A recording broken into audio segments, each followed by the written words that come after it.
bring the world economy and its people to its knees. All right, so now, we understand what's been going on for months and months and months. You know, every single FOMC meeting here, Federal Reserve, ECB, they've been raising rates. It's not working at all. The only person I can recall on the mainstream media, you know, propaganda ministry here is Sarah Eisen on CNBC. Sarah Eisen on CNBC said the Fed's been raising rates. It's not working to control inflation. She caught her guests completely by surprise. She was like, you know, hats off to you, Sarah Eisen, for bringing that up. But since then, it appears that she's been silenced. You haven't heard another word about this. But I want to know, seriously, I really want to know when people are going to... Good morning, everybody. Sorry, I was just getting my daily dose of good afternoon. Guten afternoon. Hi, Christine. Salutations. Good morning, everyone. Good morning. Good morning. Good morning. Good morning.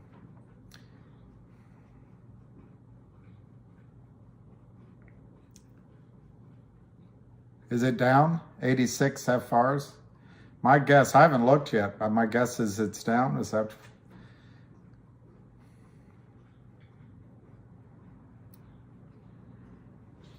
Yep, it's down. No volume. The high was 475, 439.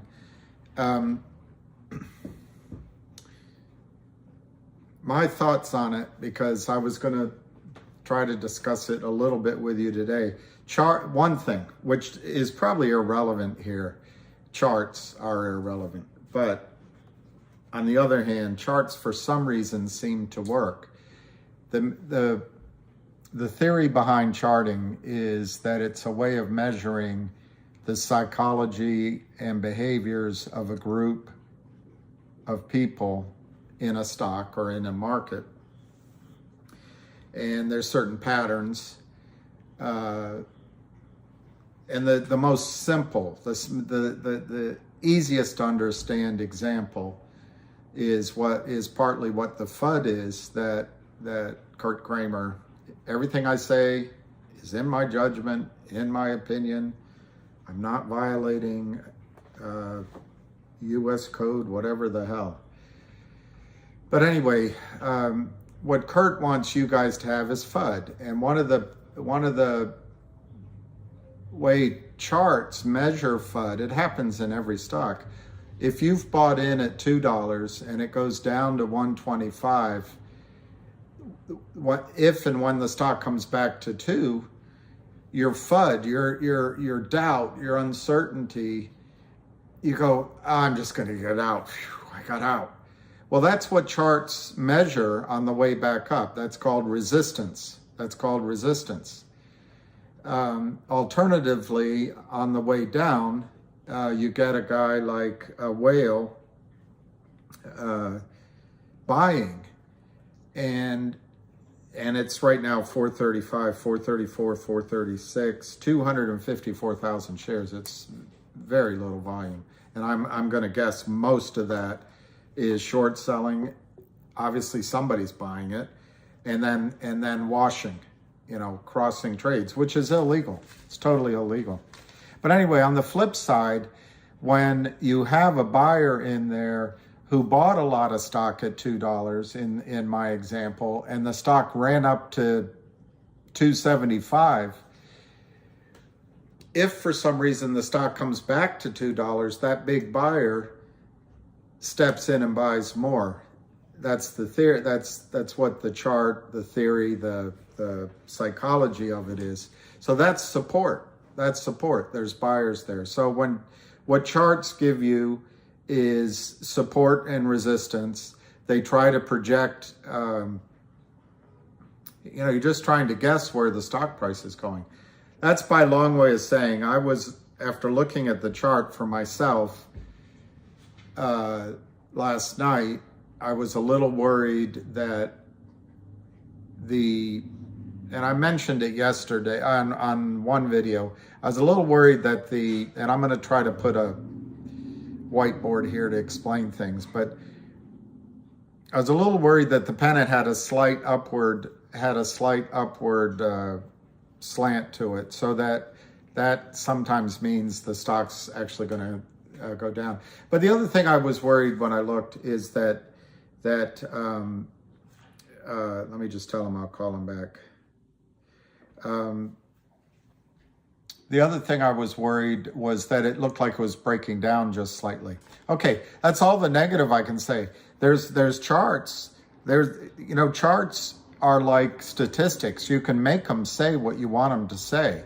But you have to be honest with yourself with what you're seeing. And those were the negatives that I saw. On the other hand, on the charts, let me just show you one that was on Twitter. No, it's on, sorry, somebody sent it to me.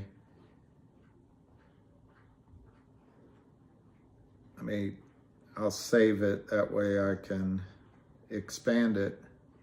I think this is a weekly chart. One of you guys that knows better than I do can tell me. But this is a good looking chart of GTII. And this is just a different time frame. That's a very good looking chart. Now, all right, let me see what George T is saying. Rising channel looks like it's... Anyway, I think they're leveling off. I think that there's good reason to read the charts in a very positive way. And I'll go over later what Avid Trader wrote as his kind of quick summary, memo last night. But I don't want to be negative on the charts at all. I think the charts are strong.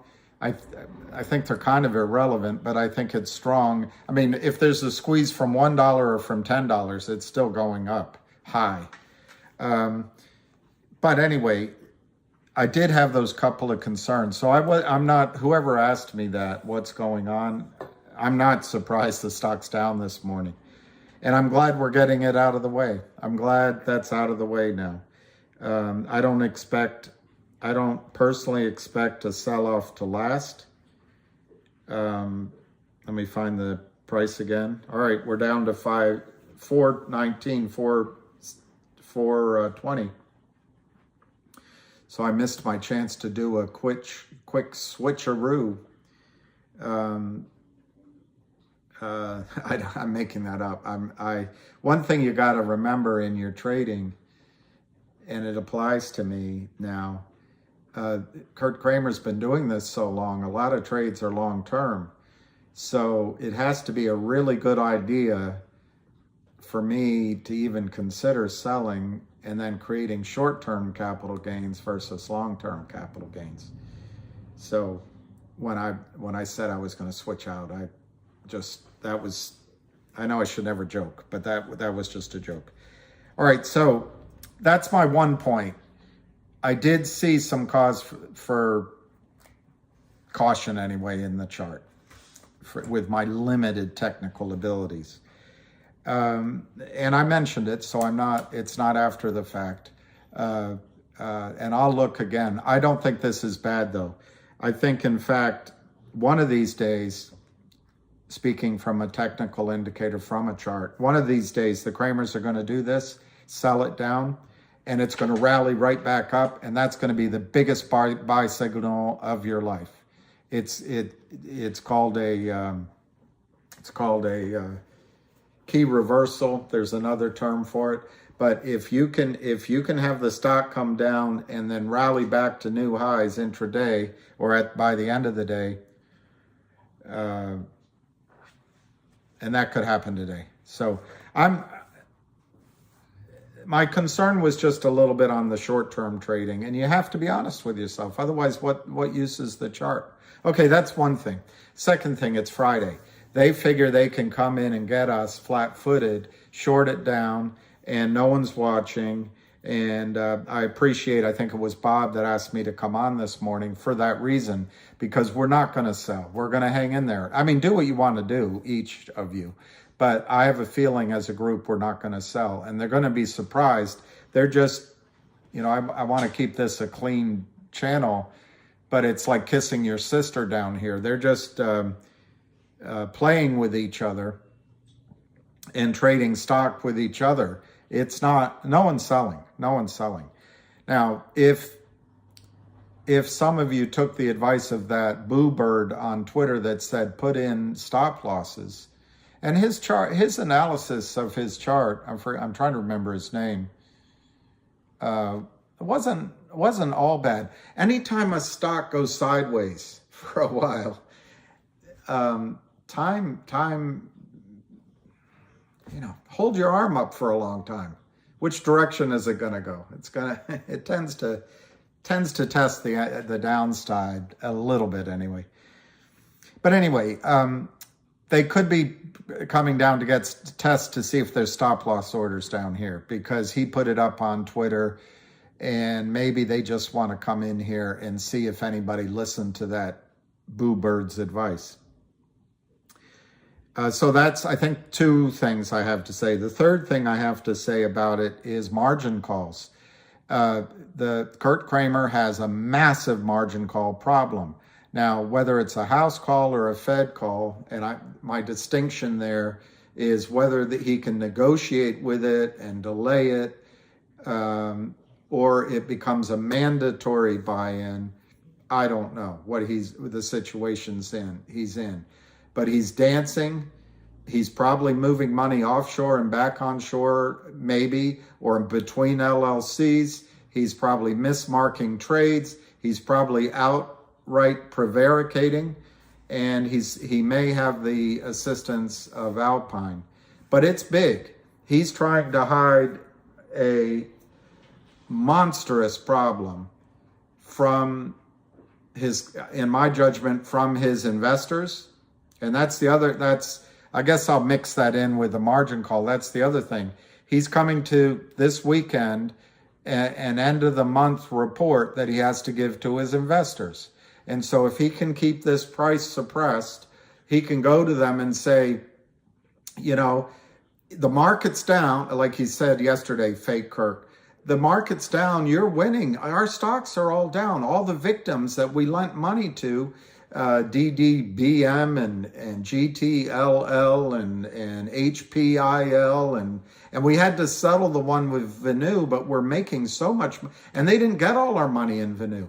The settlement was only 1.3 million, or whatever it was. But guess what? We actually made $4 million in profit, so we netted ahead. So he's doing that kind of dance with his investors this weekend, and maybe with his wife, if he tells his wife anything. So the margin call and coming up with a month-end report gives him great incentive to try to keep the price of the stock down. But it's costing him money. It's what I want to tell you. It's costing him money. Everybody that's helping him drive this price down wants to get paid, and they're not doing it for a buck. This isn't somebody that's parking your car and you give them $1 or $5 or $10, whatever you give them, and they're not gonna squawk. Or if you give them nothing. These guys will squawk, and they expect to be paid, and it's in the tens of thousands of dollars in my judgment. So this is costing Kurt Kramer. It's a Pyrrhic victory, and it's temporary. And that's a long answer to your question, what is happening to GTII? I guess the final fundamental thing I'll say about it is there's no change in the story. There's no change in the fact that there's almost 200 million shares naked short that must be covered. There's no change in the fact that Kurt Kramer has to buy back, and has margin issues.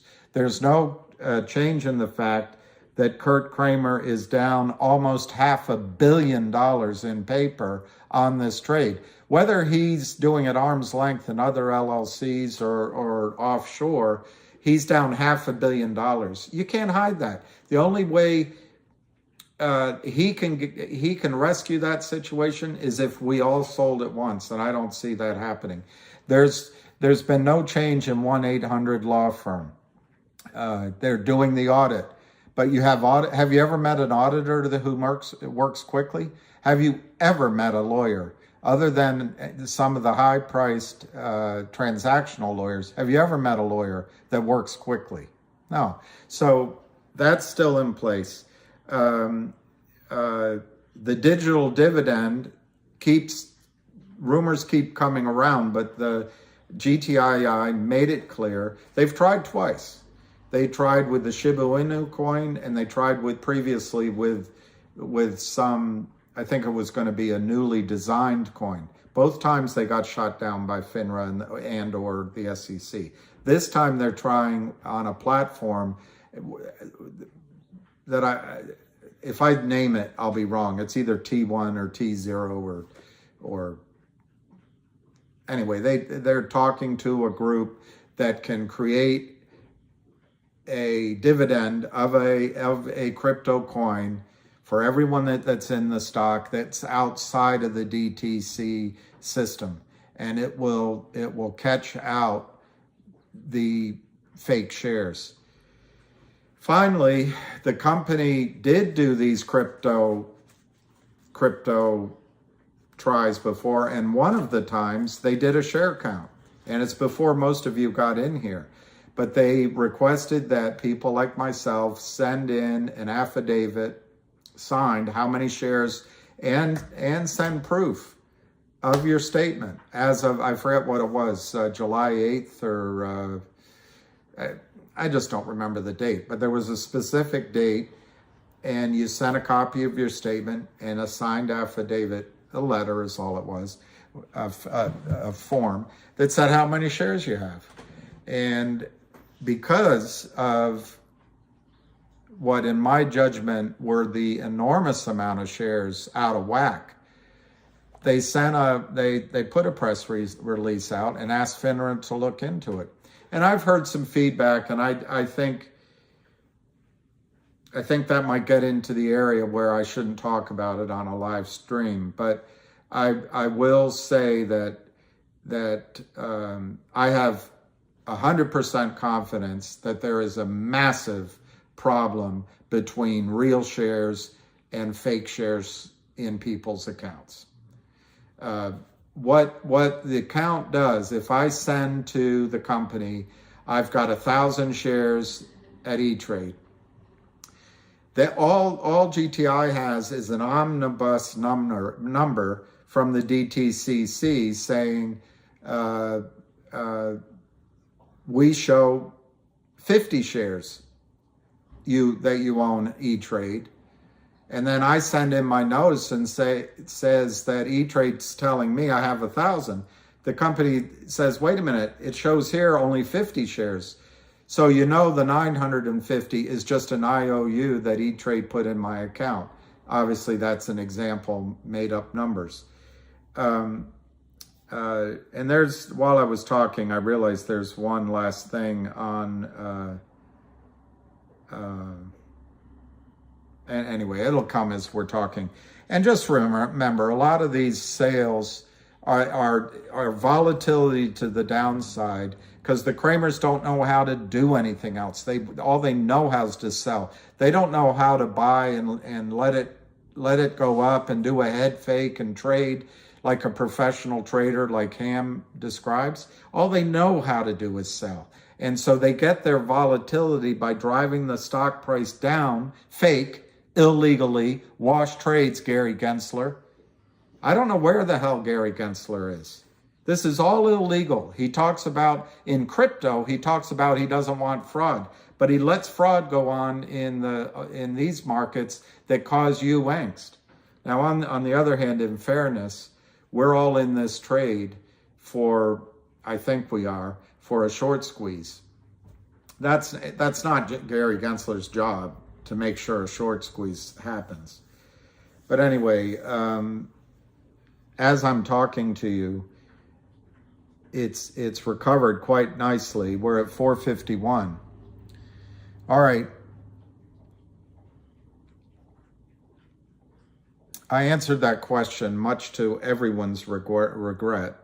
And I will now, hi reader, if it goes to upper $3, I don't see that happening. It's 475,000. I think I'm telling you, none of us know, but I think you saw the low of the day. I don't think it's going back down, and I think it's gonna. I think it's only 1017. I think it's gonna rally, and if there is a whale out there, this would be a good day to finish it in the green. But I look, I could be 100% wrong on that. I admit. I am having a good morning, Alicia. TGIF. I have to be careful. All of my interpretations, that could be some new internet meaning to TGIF. See, that's the thing. I don't know who all these people are. Gary Gensler is at Mayo's house. No, I put it up today on Twitter, but I think what happens, Jay froze. I know it's, thank God it's Friday. There's a restaurant chain that, now that you mention it, back when I had a girlfriend, she would meet all her friends there on Friday and invite me. Of course, I'd want to be anywhere but there, which wasn't good for the long-term health of that relationship. T0? Okay, maybe it is T0. Thank you, Marty McCormick. T0.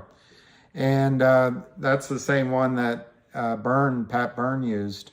See, I think, that's the other thing I forgot to say in terms, hey, Vinny G, the other thing that is happening, no matter how far down Kurt Kramer tries to fake sell off, the warrants, the real warrants, are being exercised, and people expect when they call in that their warrants are going to be exercised. So that's a time bomb. That is just a ticking time bomb. And it's like in those movies where they set off charges all through the house and then walk away and punch the button.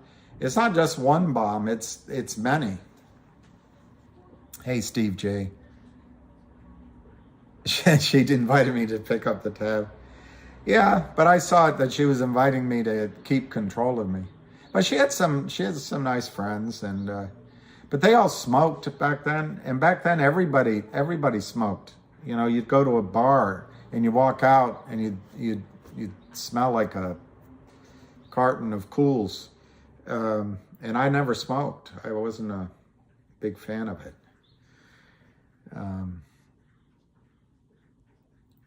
What would happen? I forgot, sweet and sour. What action, if executed right now, would cause the squeeze?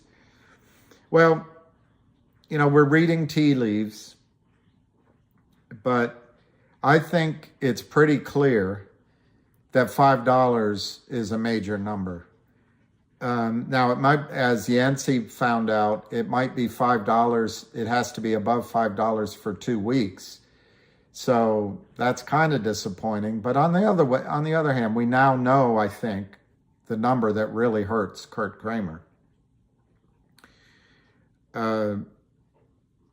So my point is, by it being down, maybe he knows he has over the weekend. He's just trying to buy time. All he's trying to do is buy time. And as Alicia in Arizona or Cootie Love in Nirvana go about their fun for the weekend, parties and gardening and walking the dog, Kurt Kramer's going to have a tough weekend again, and he'll probably drink too much, and he'll try to have a strategy, but he's he's out of strategies, boy. He only has one, which is try to shake you out. He needs, as Ham says all the time on the call, he needs this volatility to the downside. He wants to check to see if there's any idiotic stop loss orders. He wants to see if anybody is scared out and just goes, oh, I can't take this anymore. And I think he has another goal, is when it goes back up, that you sell out early. But it's not going to matter, guys. It's not going to matter. All of these are just, what was that Superman line? Such a puny plan. Kneel before Zod. Such a puny plan. If these are the real shares, that's 52 card pickup. I think the real shares are probably in the float, in the public float. I personally think it's closer to 35 million.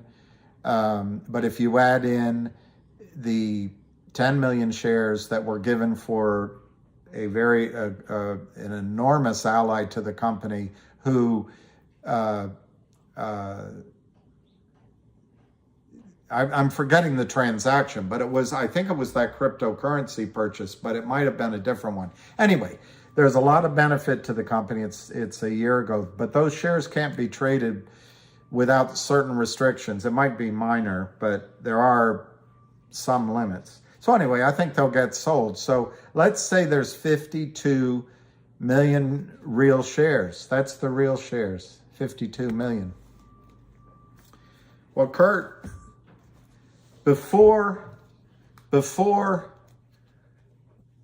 in my judgment, before the note was created and during the existence of the toxic convertible note, Kurt Kramer sold something equal to 50 million shares.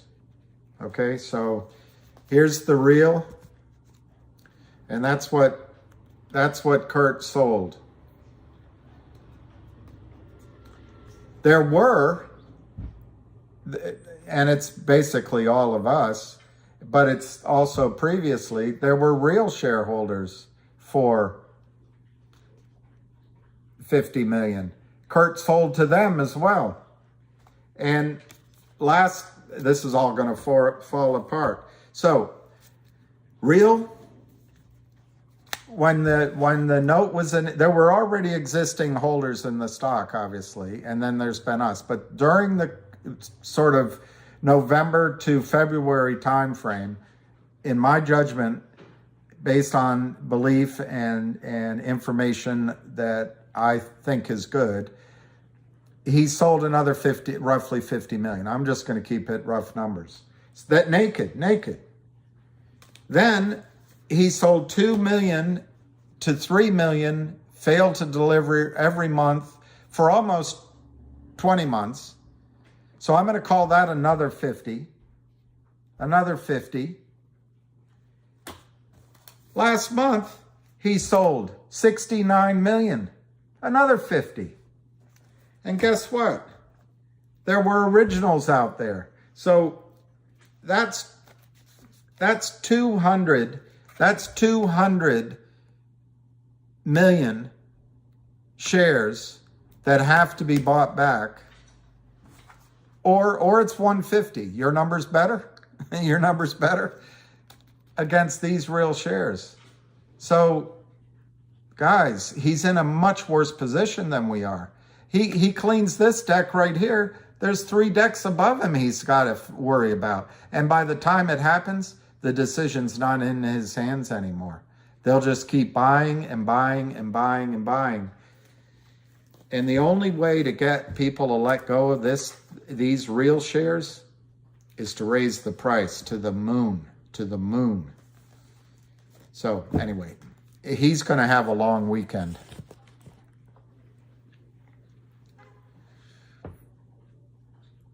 Where's the blackjack shoe?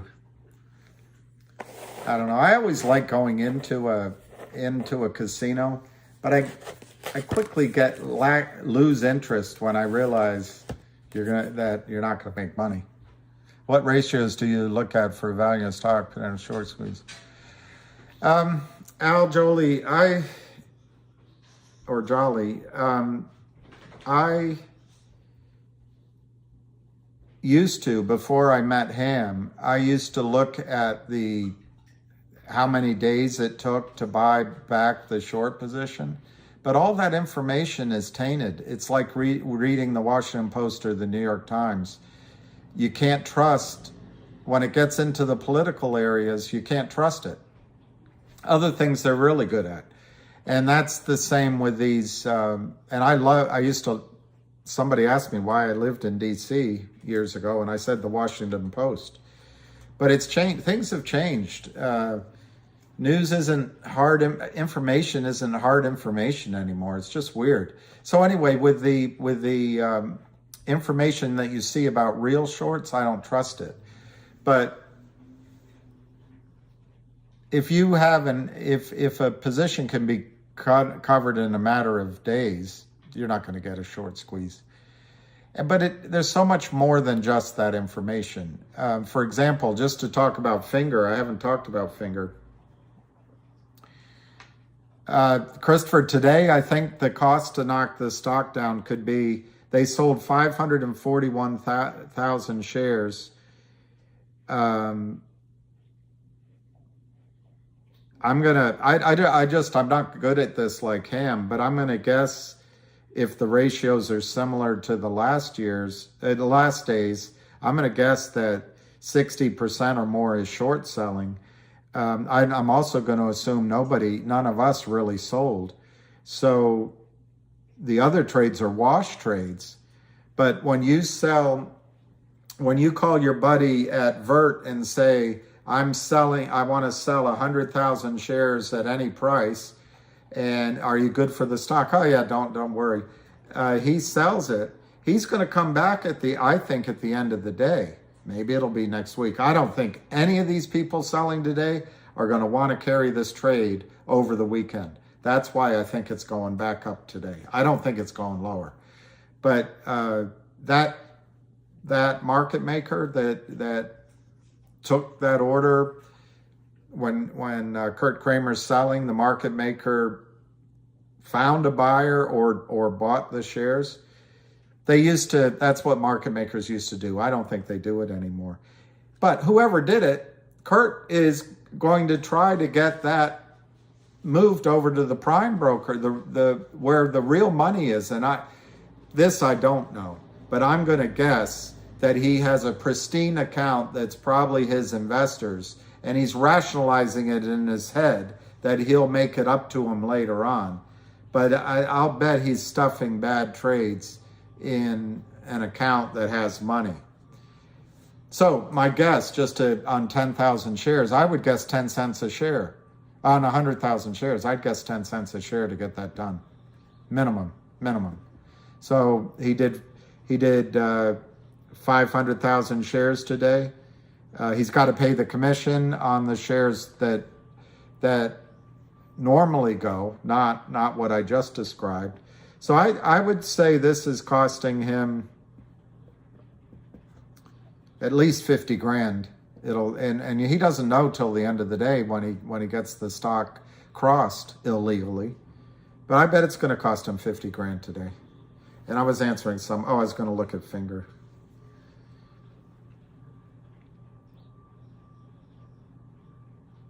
You can just window. Oh, new name. You're so funny. The New Glass Casino. You can just window.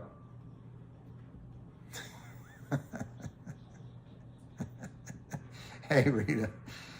See, that's the kind of cornball joke that my brain remembers. I don't remember the complicated jokes that are actually funny. I have a friend in London that remembers every joke. Well, I was just going to relay, somebody said Finger, no volume. I was just going to relay, Finger's down too. So it has nothing to do with the Kramers, but LIND is in the same nightmare boat. If anything, I don't know I don't know how to make the analogy work, but if anything, I can't use the cards, but in the case of LIND, the public float is less than 5 million shares, the realistic float. And they have created out of thin air over 100 million shares in Finger. How are they going to cover that? Now, there's as I think Lou's pointed out, and he's the only one I've heard pointed out that's actually talking to you guys. I've read it. I've read some other people say it on the Twitter. But Lou's right. The NASDAQ could stop trading, number one. Two, the options could help them hedge the position and do other games and make money back, in some sort of sophisticated reindeer games. They could make money back, maybe on the way up, on the down, but they're putting a whole team on it. They've got an enormous problem at Finger, LIND, sorry, because of Finger, LIND. They're putting their best brains on it. These are all these men who are used to years of making money. So slowly they gain their confidence, and some are tall and short. They have their wives and their homes, and they're used to paying their bills and their country clubs. But all of a sudden they're looking down the barrel at $1 billion loss in Finger. They're looking at a massive loss. And all of a sudden their life is passing before their eyes. But they have some things going for them. Finger is on the NASDAQ. I'm sure they have clever hedging, stock trading, double dove, butterfly, lift the leg, sit down over here, straddle, call strategies. But by the way, those only work if you have the money for the margin and if they don't blow up on you. They're all predicated on, remember I said Monty Python, Ann Elk? Tonight we have with us Ann Elk. Yes, my name is Ann Elk, and I have a theory. I have a theory. Yes, Ann, we know you have a theory. Yes, which is to say, I have a theory, and it is all mine. Yes, Ann, what is your theory? I have a theory, which is to say, it is all mine. I'm Ann Elk, and I have a theory. I'm trying to find a pen that works. Yes, Ann, what is your theory? Well, the dinosaur is thin at one end, much, much thicker in the middle, and then thin again at the other end. That's it, is it? That's your theory? Yes, and it is all mine. Yes, and it is all mine. Well, thank you, Ann. I have another theory. No, thank you. Thank you. See, I can't find a pen that works. I'm so disorganized. Somebody said I was disorganized yesterday, and I am.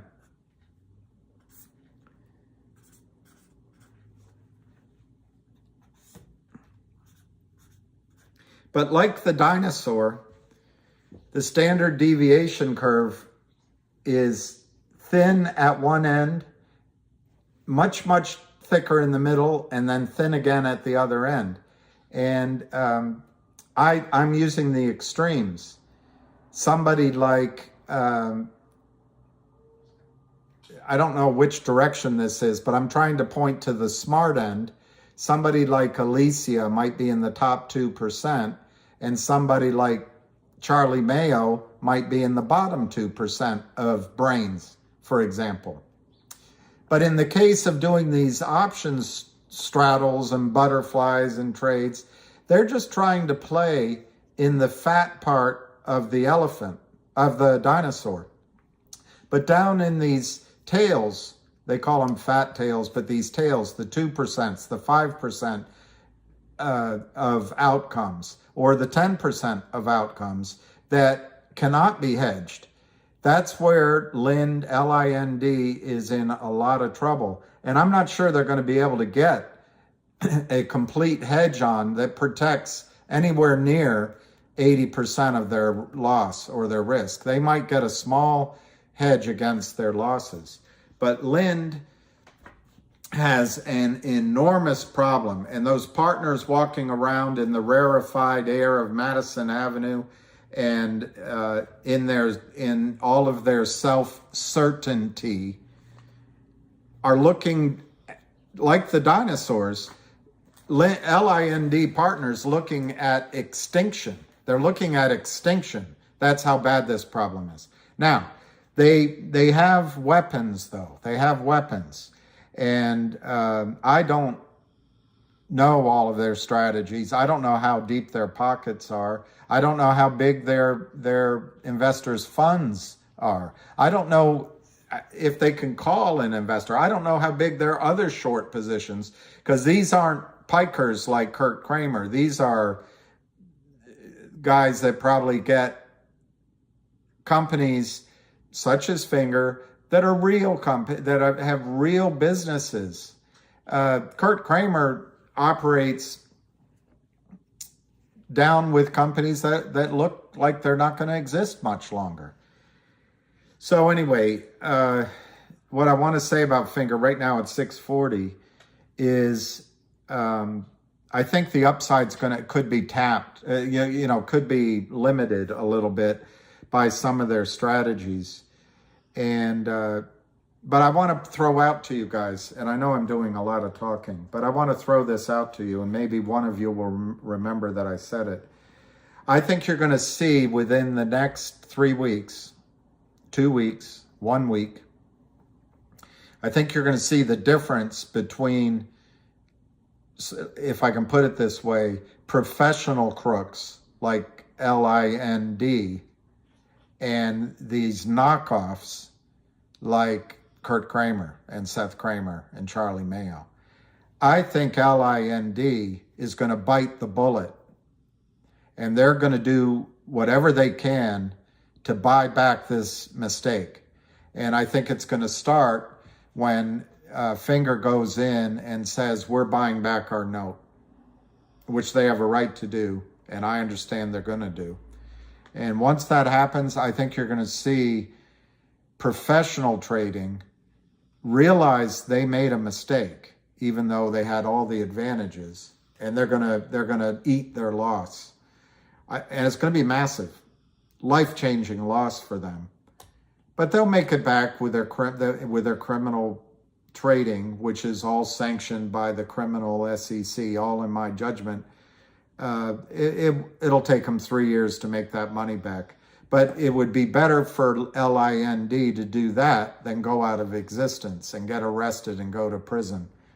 Kurt Kramer, in my judgment, because he doesn't have the contacts or the brain power to realize that the best time to take an error is when you first see it. We were always taught, don't trade an error. And your first loss is your best loss.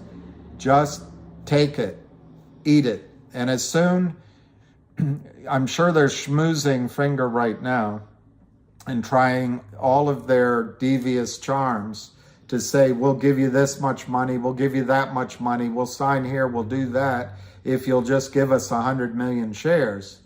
But I don't think Finger's going to go for that. And I think Finger is going to, and they might threaten Finger. They'll do everything. It's like a girl breaking up with a dangerous boyfriend. Sweet and charm, and then all sides of it. But I think once Finger buys back the note, which could happen Monday, could happen next Monday, could happen the following Monday. I think you're going to see the difference between, I don't know, like the mafia, the Godfather type mafia, and a small town crook that pretends to be a mafioso, a guy, a pimp on the corner. They're going to eat their loss, and it'll be quickly. And that means I think Finger's going to move to the upside sharply. And if they can control it, they will. But I don't know that they're going to be able to control that much stock.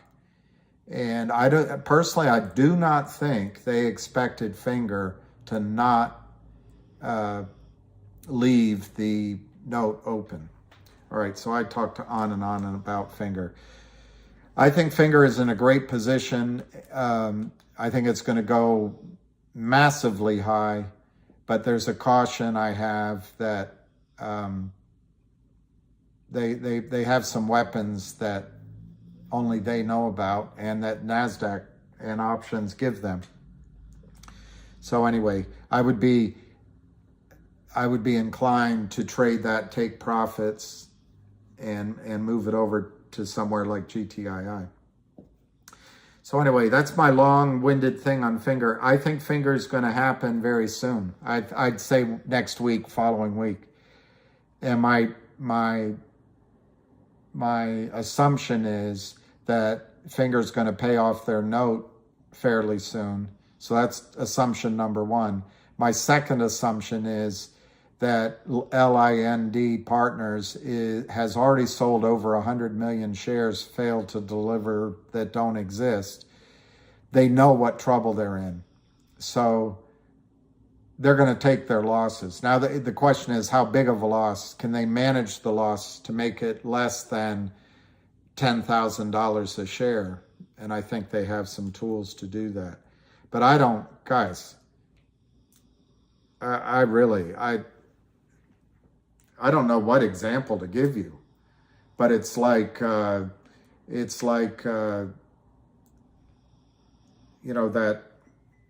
Warren Beatty in that movie. My brain doesn't work as well as it used to. Warren Beatty in the movie about the mobster and the pink flamingo. He was building that, and his girlfriend, Jenny Hill, whatever, his girlfriend was stealing money. So he started selling more ownership of the flamingo than existed. Well, at the end of the day, he carried it on for a long time, and he would sign things, and he would tell one person that he's selling his own shares, tell the other one this and that. But at the end of the day, they came for their money, the reckoning, and it wasn't pretty for Bugsy. It wasn't pretty for Bugsy. And that's what's coming to Kurt Kramer. All right, I got to read some of your questions. Bugsy. When did Jim Cramer ball? Oh, you mean Kurt Kramer? Bob L. Will Kurt Kramer? I think Kurt Kramer already has a margin call, but I think margin calls come in many forms, many shades. The firm, I think the difference here is Alpine Capital is in on it. I don't know that, so that's a speculation on my part. But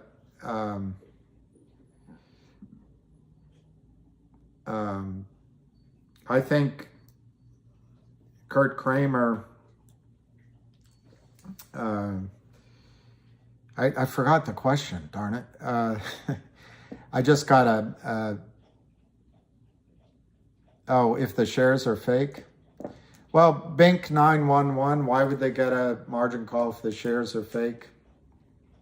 It's not a bad question.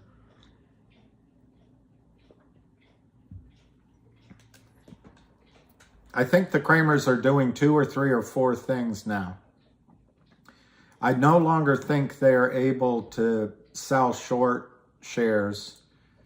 Well, they get their friend to do it, but I don't think they have the money or resources or credibility to sell real short shares short by the seashore. we saw an organized short sale in the real short sale account happen over the last weeks. And recently we saw a plunge in the stock price, which was, in my judgment, and I get a lot of that thought process from him. I don't want to take credit, give credit where credit's due.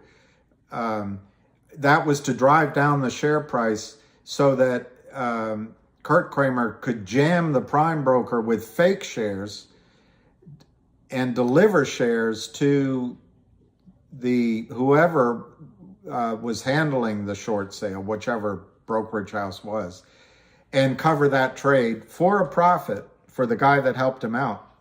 But again, it cost Kurt Kramer money.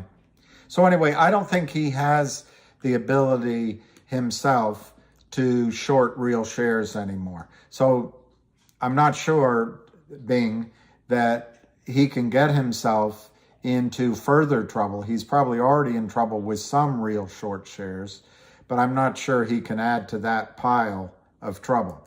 The second thing he can do is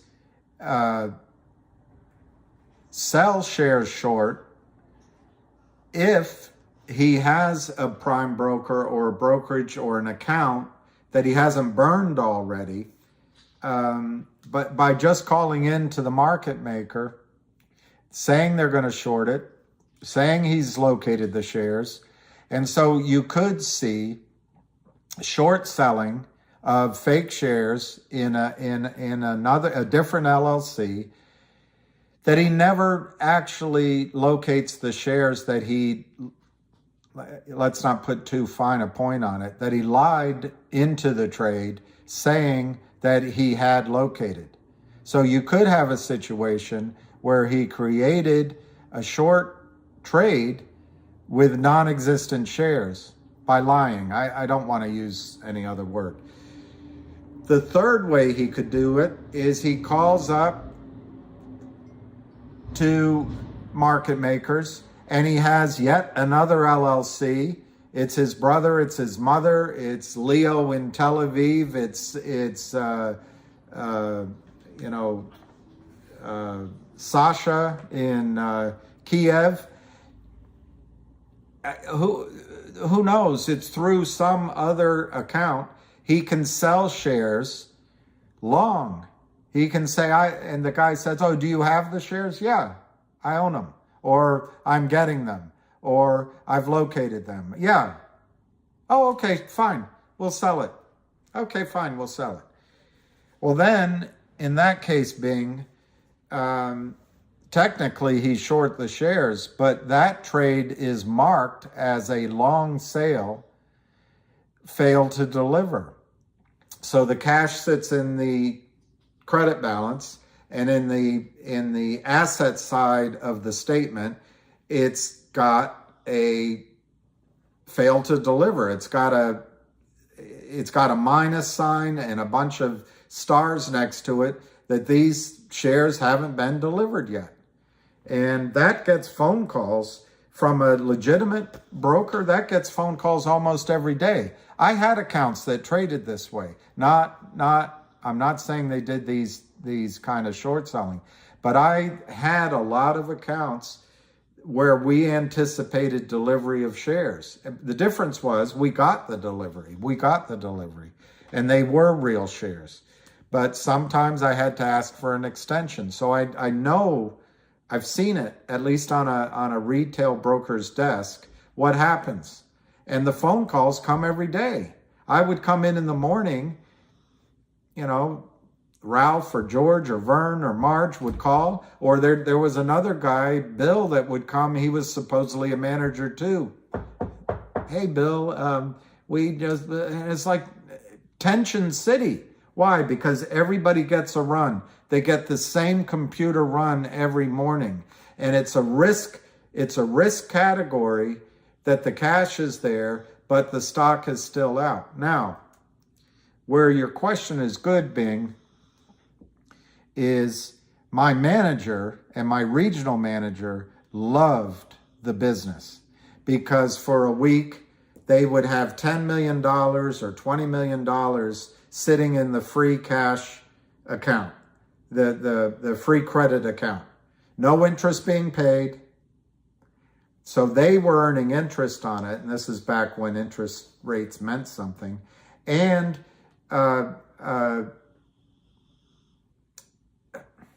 see, I just don't remember a margin fee, but maybe there's a margin fee now. But I don't remember one. But it was enough that it was a free credit balance. They also got to use that cash to offset other issues, other asset issues in the firm or in the office. I worked at a really massive office, and I was one of the top guys. And so what I was trying to say there, Bing, is, when the stock, that's okay, that free credit balance is great, as long as the share price is basically where, in my case, where I sold it, expecting delivery. But in this case, when when GTII goes to $4.29 and Kurt Kramer sold it at 70 cents and he's just moving it around, or now maybe he's selling some at 5 and at 6. So, that's okay. Point is, if he's underwater, they can ask him for more money. They can start charging him money, and it is effectively a short. Every account that I traded in gave the firm the right to buy in, but also to ask for more money. Because just to use an example, if Kramer is short 150 million shares, let's just say it's one account, and he's down $500 million, and let's say half of it's done with shorts and half of it's done in long shares that it hasn't been delivered, he's down $250,000 that the prime broker is not going to take that risk for free, except in the case of Alpine. Maybe he's married to Kurt Kramer's mom. I don't know. But whoever's regulating the prime broker, whoever's lending the Alpine money, is going to look at the runs and say, hey, we're not comfortable with this. You've got to bring in $250 million or assets that are unrestricted assets in to cover a risk of $250 million.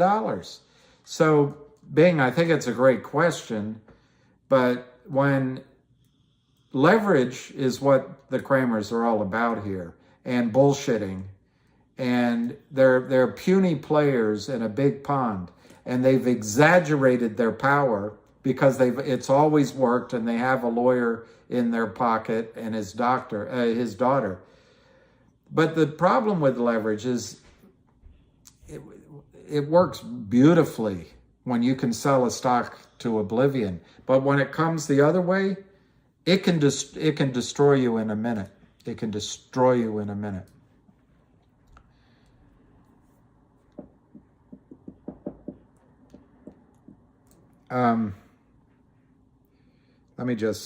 Somebody just texted me.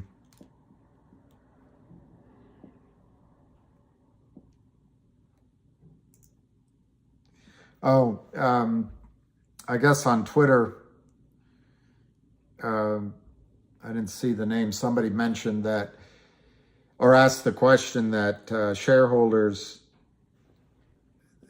somebody that owned Finger wondered if market makers naked short the stock and then cover. And I actually think you're going to see some covering today from some of the allies of Kurt Kramer that shorted it down just to find out if you would sell.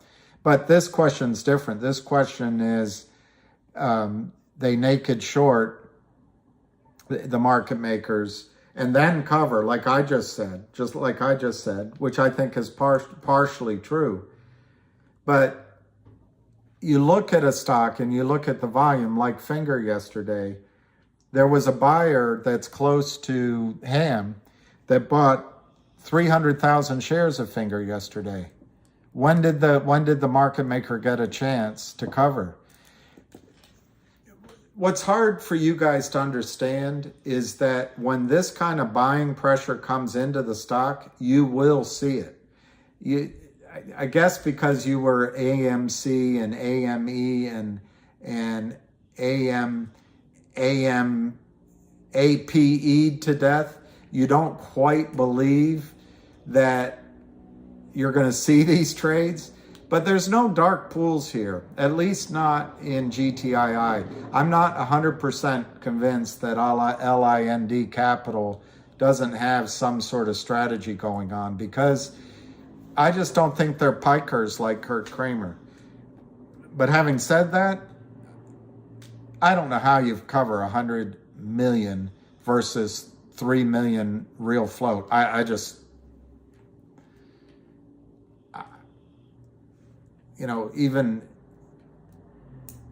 Even Federer loses a game once in a while. I mean, they're going to lose this game, I think. But anyway, so yesterday, this shareholders concerned that what was happening was they were shorting in Finger, and then they just cover back, and therefore the failed to delivers are all misleading, and we don't know what we're talking about.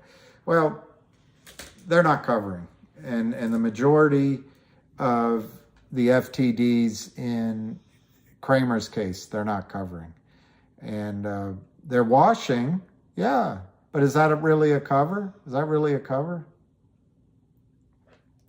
Johnny, I'm yellows. You sold up and you bought back. Yeah, Abdul Razik. I don't know if someone new will cover, but this is my judgment, and we're all just reading tea leaves. GTII is 443 right now. The low on the day was 414. It's 694,000 shares. In my opinion, Kurt Kramer called, or someone sitting in the other room under the direction of Charlie Mayo. So Kurt Kramer can say, I didn't do it. I'm not breaking the law. Charlie Mayo did it. And I didn't tell him to do it. That kind of, I don't have time for that distinction. But hey, we're at 444. Somebody on this call told me that was a good number, 444. Like something good is going to happen. Abdul, what I'm trying to say is, I think Kurt called and they tried to flush us out today, tried to get volatility to see if you all would sell, but to also, in my judgment, to hit any stupid stop loss orders and just try to shake the tree. Some of those trades will not be bought back in because he can't buy them all back in. The stock would go back up. Some of them will just be wash traded illegally, spoofed, scare people with a big offer, and maybe the spread's there, and then Vert will cross it over to the other one, and they all do the trades, and it's not Alpine that holds it, it's another broker that holds it, so Alpine doesn't see it, or they're doing it offshore. They are coming up with every way from Hades to hide all these trades and to hide the malfeasance that they're committing. So, Abdul Razik, I don't believe anybody's going to suddenly come in outside of today's trading to buy in, and I don't believe all of today's shorting is going to be bought in.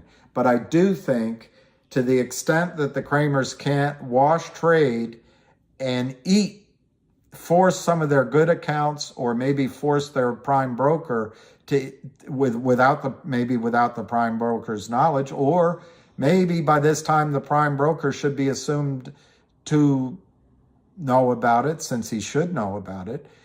Their accounts and good accounts, and I've seen that in my career.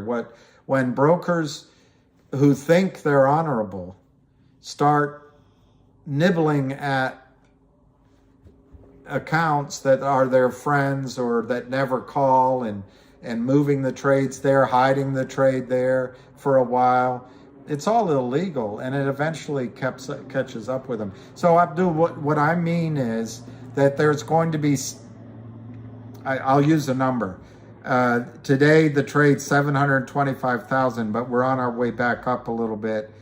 But I would guess that maybe there'll be 100,000 to 200,000 shares that have been shorted today by market makers that might be bought back by the end of the day. That's why, in my opinion, one of these days, and it could be this day, you're going to see a key reversal, and you're going to see a trade like this where the Kramers sell it off, and then all of a sudden, whoosh, it's going to be $5.02, and you go, what the hell happened? Because some weak hands just said, I don't want to carry this short over the weekend. And that's my opinion, Abdul. I know it's a long answer, but to the extent that the Kramers can do some wash trades, taking the risk away from whoever shorted today and moving it to the prime broker or a clean account or an unsuspecting loyal investor, or because I think they're out of money, to the extent they get that done, okay, they'll carry that trade over the weekend. But to the extent there's still a short here that was created today, this morning, that the Kramers haven't been able to bury somewhere, my judgment, the person that's taking that risk doesn't, well, if they trust that Kurt Kramer has the wherewithal to cover the risk, my judgment, they're not going to carry the trade over the weekend. Anything could happen over the weekend. I think that's why I think you're going to see the stock rally by the end of the day. It feels like a long answer.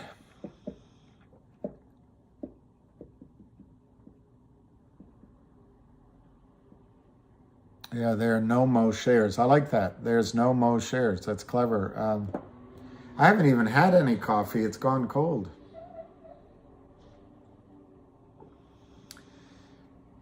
Cheers, my friend, Abdul. Where is Lou? Hi, Lou. See, Lou, I'm a movie star. Lou's the movie star. Lou is the capo de tutti capo, whatever. He's the king. It's good to be king. Good to be king. Anyway, I just went on and on. I feel like I answered 2 questions and it took me an hour.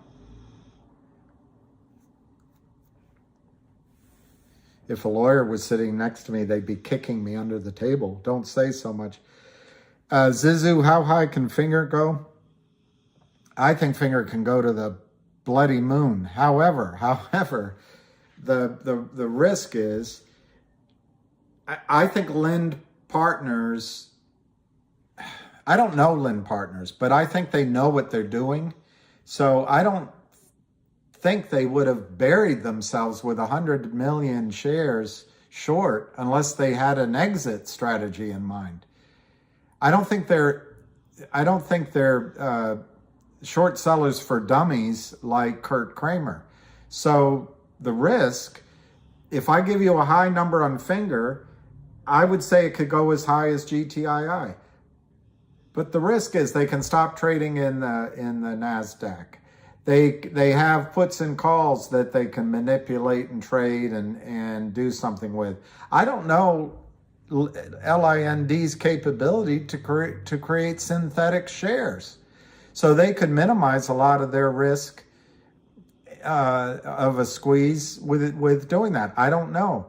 They also, I don't know how deep their pockets are and what clients they can call on. So yes, it could go really high, but there's a lot of circuit breakers. Let me use that word. There's a lot of circuit breakers potentially that LIND partners can pull.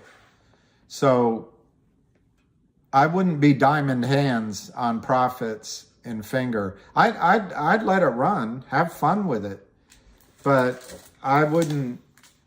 I don't know.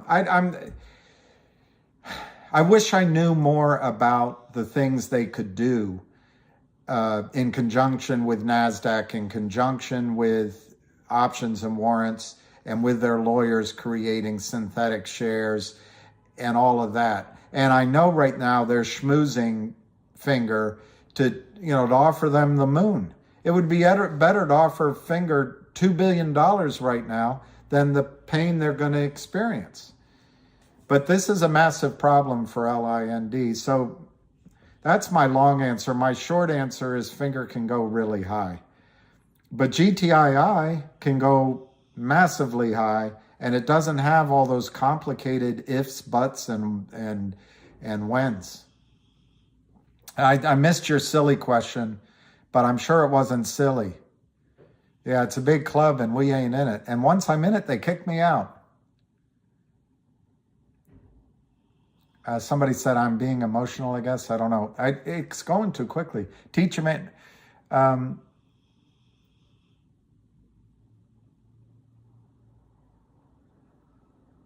Everybody's making money with Amazon calls today. Bravo. Bravo. I hope it holds up. Book your profits, though, because Amazon looks like it's... well, anyway, I don't... Just do what you want to do.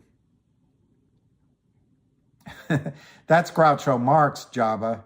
I would never belong to a club that would have me.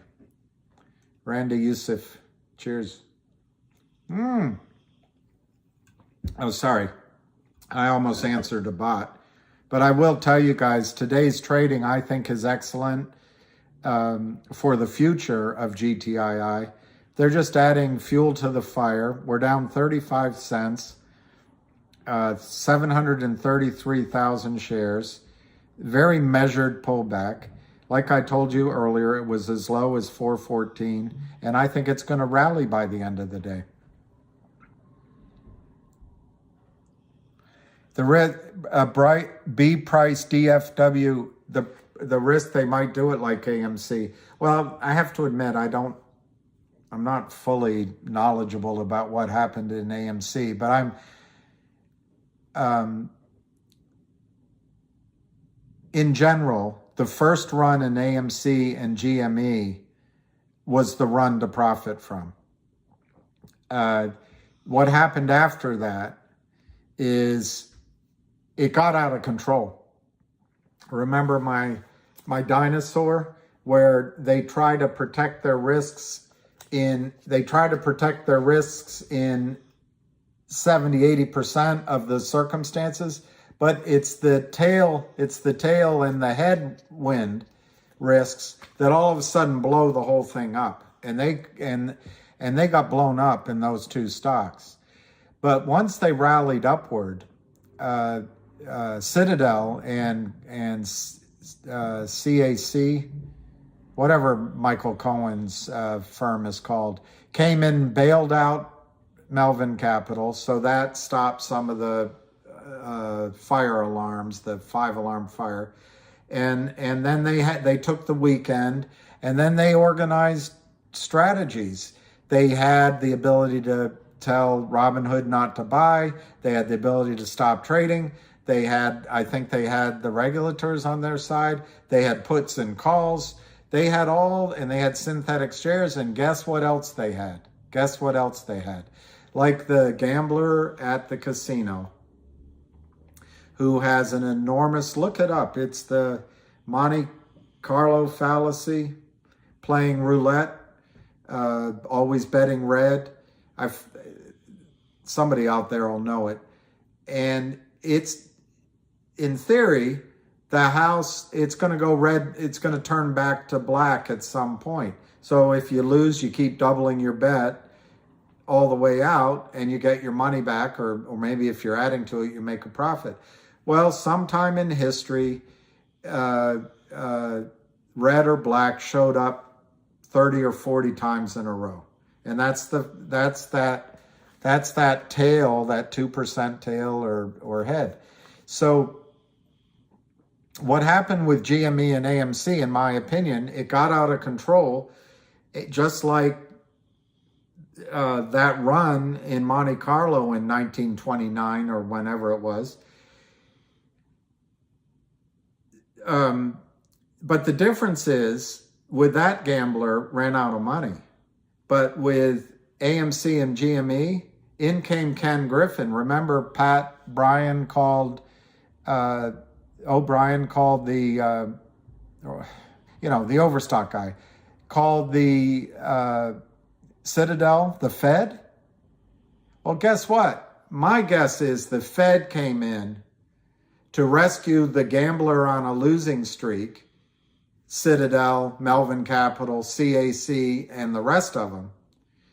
And so they had more money from the Fed to gamble anew, So when the stock was 430 or 480, they established a brand new naked short position with brand new money.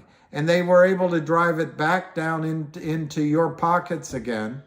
This is all my opinion. I haven't studied it. And I mean, I read articles like any other newspaper person. But so they had massive losses on the way up. But guess what? With an infinite ability to borrow money from the Fed and an infinite ability to sell stock downward, they made it all back on the way back down. I bet Ken Griffin is licking his chops. Now, apparently, he's still in trouble. So that either means I'm wrong, that he got all out of AMC and GME, and he still has a problem there. It also might mean the Fed is tightening, so he doesn't have his unlimited lines. And it might mean he has other stocks that he's in massive, because these guys are all greedy. They don't know when to quit. So maybe he's in other situations that are trouble. So the question I'm answering is, could this be an AMC? And I assume you're talking about GTII.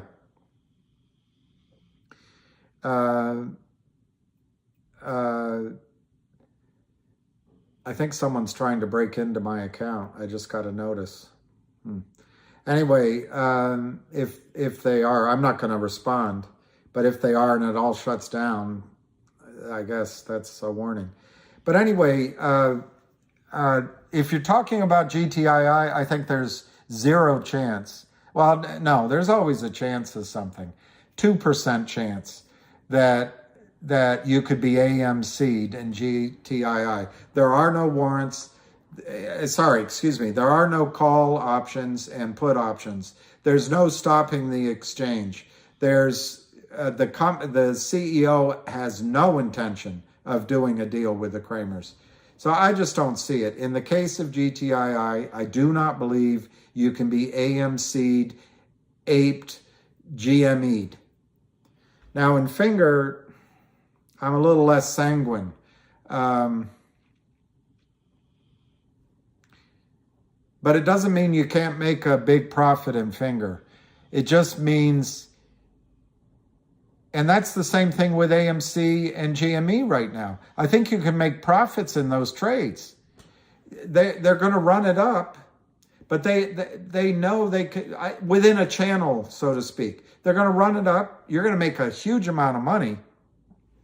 But I would say you got to be more of a trader. Take that profit and wait till it comes back down. And that might be what happens to Finger, where they run it up massively to some number, they bring it back down, and then for the next 6 months, 18 months, you get these run-ups in a channel where you can get out, and it sells off and it comes back down. I'm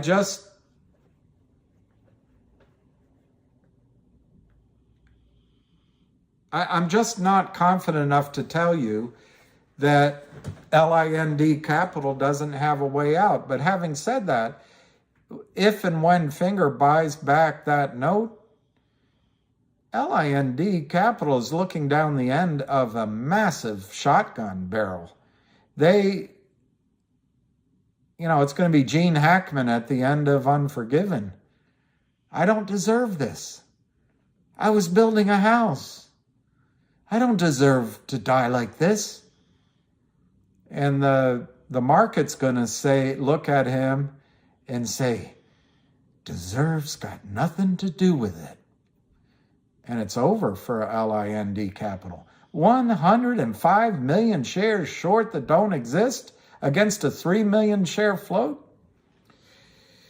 Anyway, long answer to whoever asked that, but I do not think GTII will AMCU, GMEU, or APEU.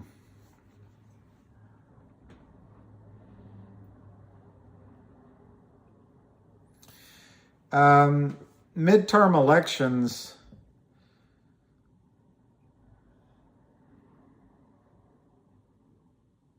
Midterm elections, I don't think are going to have an impact on this play, but except for one thing.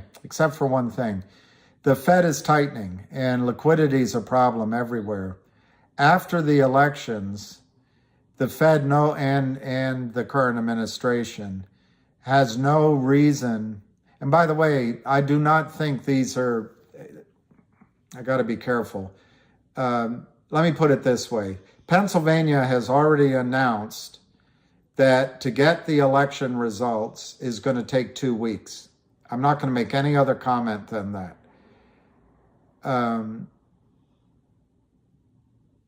There's a battle going on for control of the United States through the ballot box that is unlike what we have been told we have. The voting system, I got to be so careful. It used to be like in homeroom when you elected the president of homeroom, one man, one vote, sorry about that. It should have been all the time, one man, one woman, but one human being and yeah, it's like that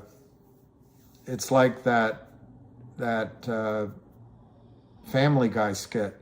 It should be everybody that gets to vote, citizen, once, and it should be counted that day, and it should probably be a paper vote. But now Pennsylvania is saying 2 weeks, so midterms could take a while to settle up, and it's quite possible that the Democrats are going to win.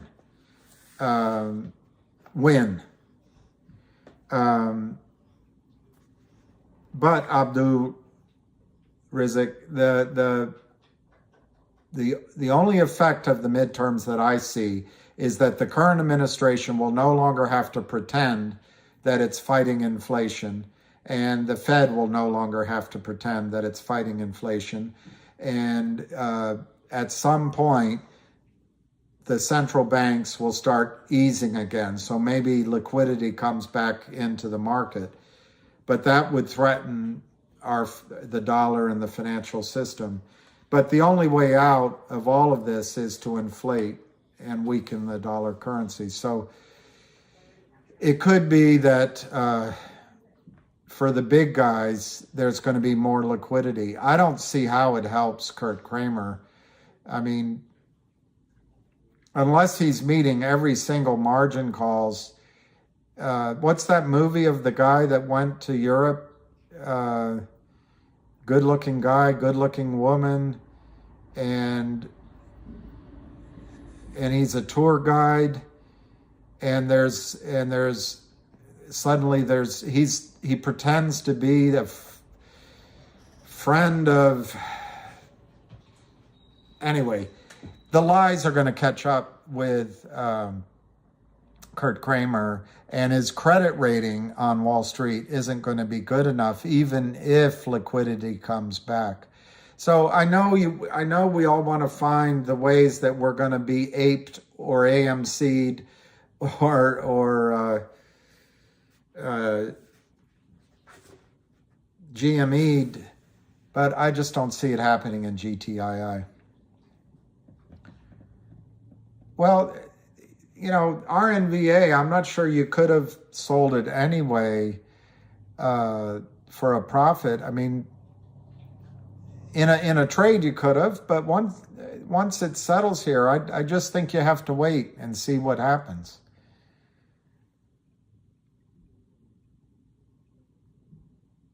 What, Doreen? What was Avid saying?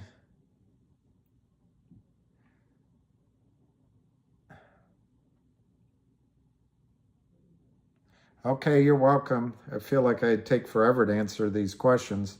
GTII is 440 to 442. It's only 744,000 shares. So this whole hour, basically, it's traded 10,000 shares. Michael Myers coming for the Kramers.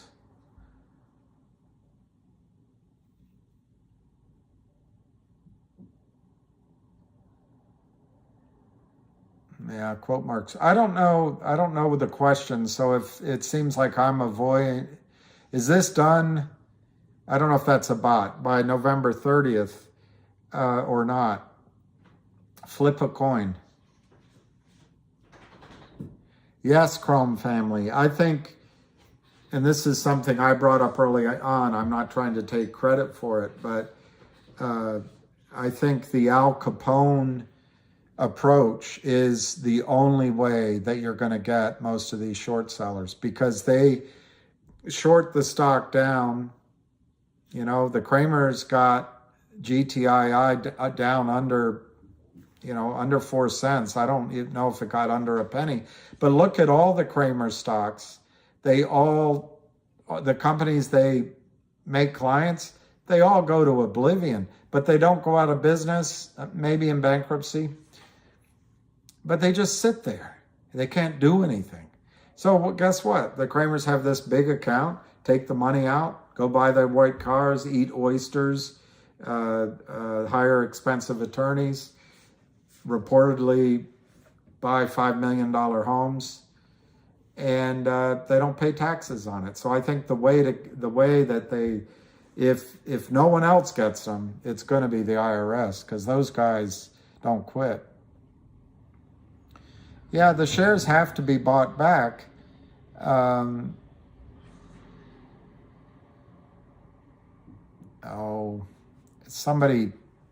Somebody's going to give themselves a tattoo. I don't know if that's a real. Nothing's wrong with white cars. Nothing's wrong with white cars. It's just that Mayo said he had a white car fetish, and he showed all his pictures of his Mercedes and his, Lexus and his Concorde jet, I don't know, all in white.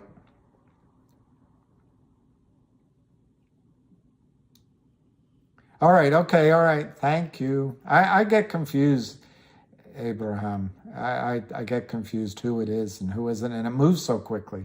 So I apologize for that. Apologize. Why would the federal government, White House, allow such crime to happen in this nation? Well, sweet and sour. Bill Clinton once said, and then I heard Mary Matlin's husband use it as his own line last a couple weeks ago.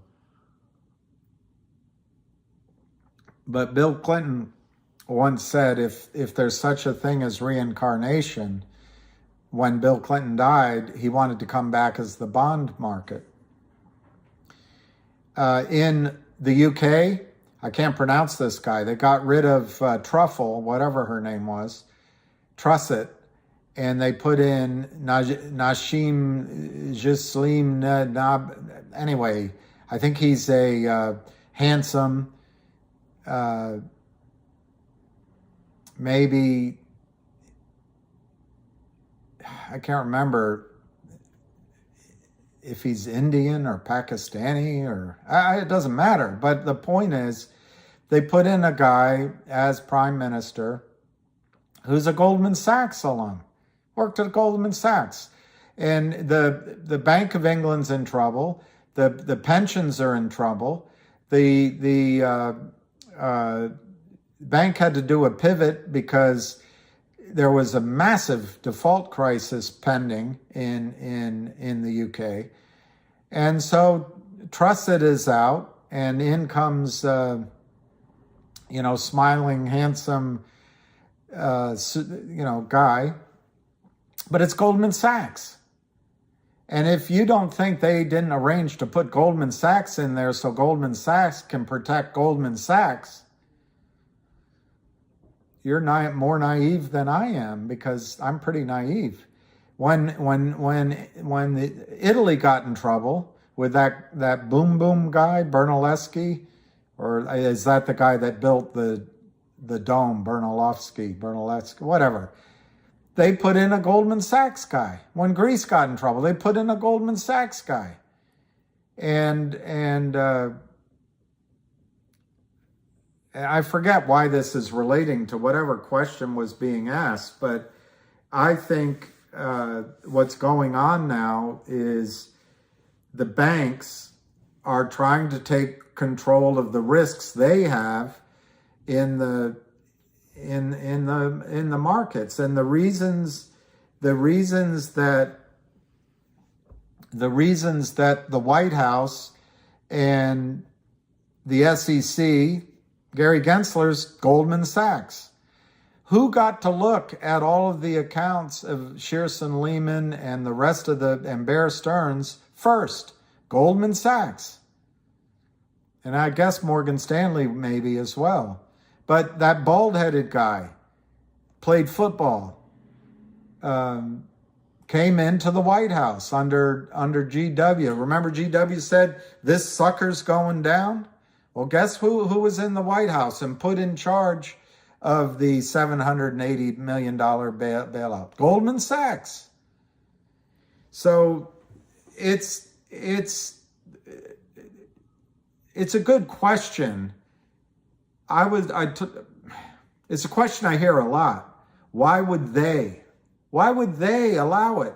Which means, I don't take it personally, but it's questioning, why do you think they're this short selling? You got to be crazy that it's naked short selling is going on. There's no way they would allow it. They are in on it. They're the ones doing it. And they control the government, even the United States government. And the Democrats are much more friendly to Wall Street. It didn't used to be that way. FDR said in the way that only he could say, this is going to bring hatred from, basically Wall Street and the bankers. And he said, I welcome their hatred. That's what FDR said. I welcome their hatred. You don't have any. Barack Obama, who I voted for twice, so I'm not getting into politics, was there a banker even arrested? Come on. Democratic Party is owned by the bankers.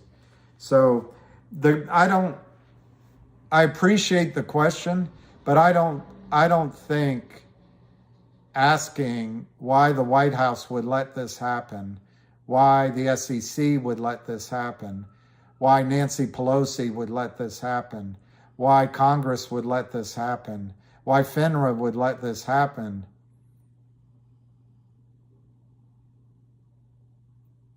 I think it's the first question one would think of. But after you study it, I think the question answers itself. Another long answer.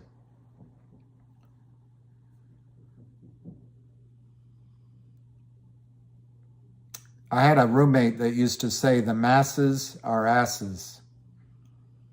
So, but I think there's people out there, and I don't, that's the poor side of having a media that's so biased and without doing any work, without doing no journalism, decide, give you mantras of follow the science. But there's no journalism to find out if the science is really science. They just give you that, or they say it was the safest, most secure election in history. But they don't do any journalism. They just move on. So I'll give you one example and I'll, maybe before the next call, I'll have it. but it's verifiable. Barack Obama got on national TV March 12th, 2011, and said to America that Hawaii, the West Coast, the United States has nothing to worry about from the explosions at Fukushima Daiichi, and there's no risk at all, and your only responsibility is to stay informed. Your only responsibility is to stay informed, but you and the federal government assures you there's no risk. That's what Barack Obama said. It came out later in What My Emails that the Secretary of State was warning people to stay indoors for a few days in her extended thing.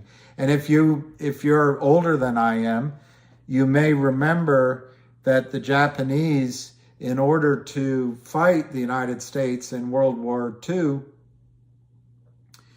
they created these balloons, and they had schoolgirls working on it. They created these helium. Back then there was even Nazi Germany had the blimp that came over and crashed. Oh, the humanity! Oh, the humanity! So there was a lot of technology with these big blimps and balloons that people knew back then. So anyway, the Japanese created these huge balloons, and they put bombs on them, and they set them up into the troposphere. And 3 days later, they crossed the United States, and this was how Japan was going to try to inflict terror and damage in the United States. So my point being that the explosions at Fukushima, and it was 3 meltdowns, 3 explosions, all of that stuff went up in the troposphere. It came to the United States within 3 days, and it still is coming. But Barack Obama said, stay informed. So I stayed informed. I read all the newspapers. I watched the news. I watched a site called ENE News, which was an aggregator for energy and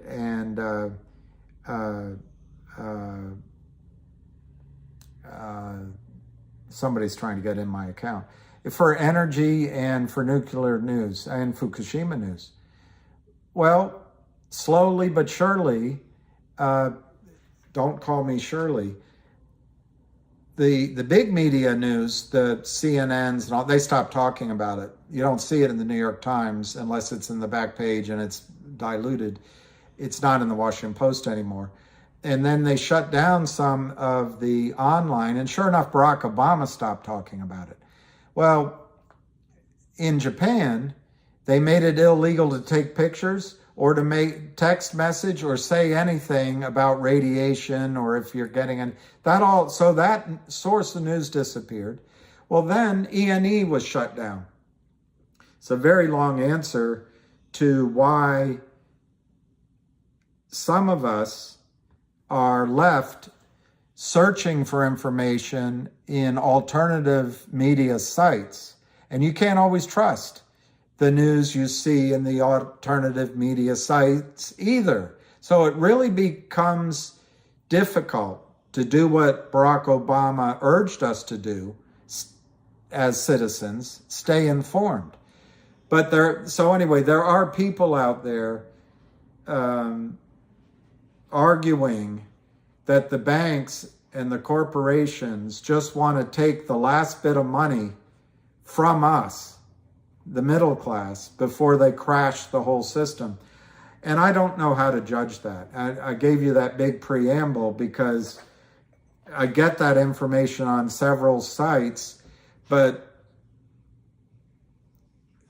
I don't like to go too far into conspiracy land. I like to stick with information that is reasonably solid. And while it's a possibility that the banks want to just take all our money, I don't know how that unless they want to just, I don't know. I don't know how that makes sense in the long term. The only way banks in the long term benefit is if there's a healthy economy, which we're all a part of.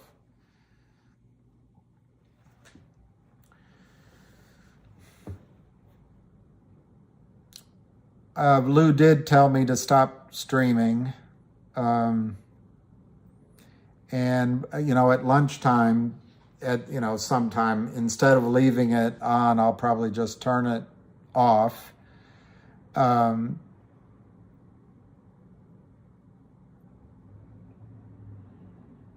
don't know. I don't.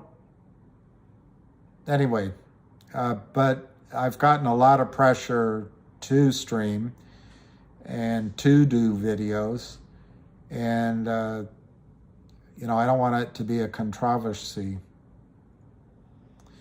My price prediction for GTII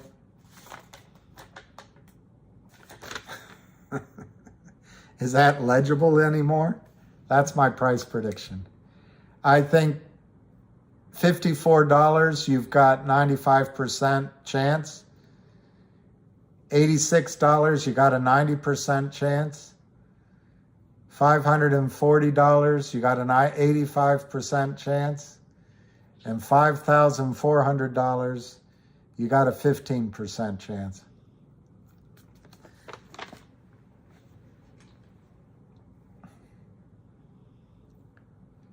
Well, I know it's wow. I don't want you, let me tell you something. If you follow these numbers, I don't want you blaming me if it doesn't happen. But also, when I say 54, or I say 86, or I say 500, and I could put in here 1,000, 1,500, 2,000, and 2,500, and 3,000, which I give 75% odds of happening. I mean, you can be Evel Knievel and put it all in at a high number. But you got to remember, you're betting against all of us. So you either go under these numbers, in these numbers, or over them. But you got to get out while the volume's there. You got to get out while people want to buy your stock, and the computers are buying your stock. So these are targets. These aren't etched in stone. And I think before these numbers happen, your emotions are going to tell you, I better take this off the table. Listen to your gut. Listen to your gut. Don't listen to your fear as much as possible. The reason I give you projections is so you can sit down and maybe put some GTC orders in, think things through, maybe say, you know what, I'd love to buy my mother that, that brand new tennis court. Her name is Miffy, and your father's name is Biff or something. But I'm making it up. And the tennis court's going to cost, and pool is going to cost $250,000 to put in. So I have 1,000 shares. Dividing it out, I can't get to that goal.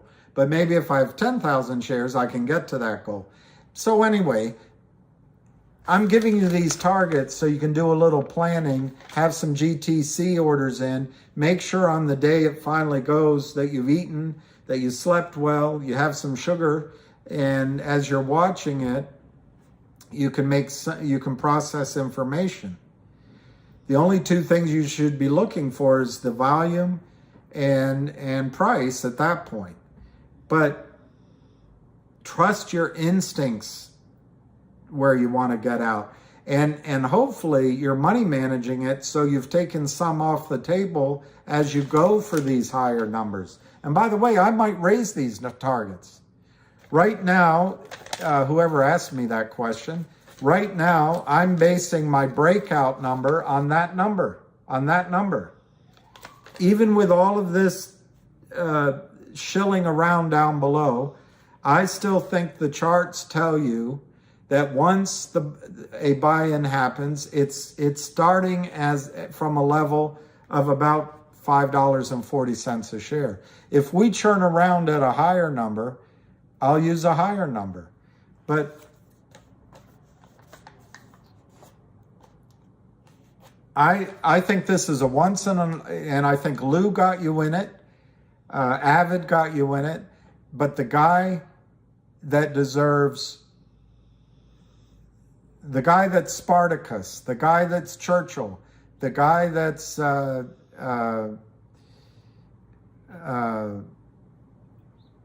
Napoleon, only he wins, the guy that's George Washington, the guy that's Mick Jagger, the guy that's, anyway, you get my point, is Ham. And I think the upside here in this specific trade is unlike anything I've ever seen before. I used to feel that way about Finger, but I've already bored you too much with it. There's some things about Finger now that cause pause for me in terms of, you know, this sky is the limit. But these numbers you may think are just insanity. But HKD went to 2,800. What did Volkswagen go to? And I admit the last number is pretty darn high. But I think 2,000, 3,000, 4,000 is achievable. So anyway, this is a one-time shot. Guy on a buffalo. Oh, I love a I don't. All right. I appreciate your. If you find this stream too long, I'll do a short video later. But I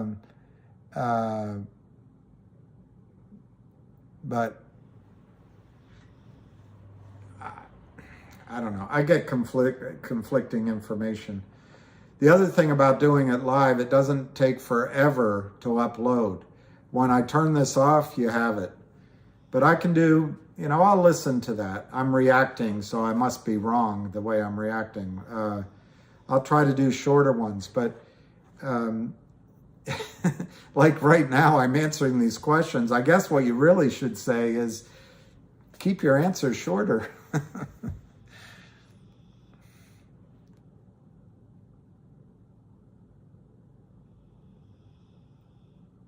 All right, Lester, I thank you.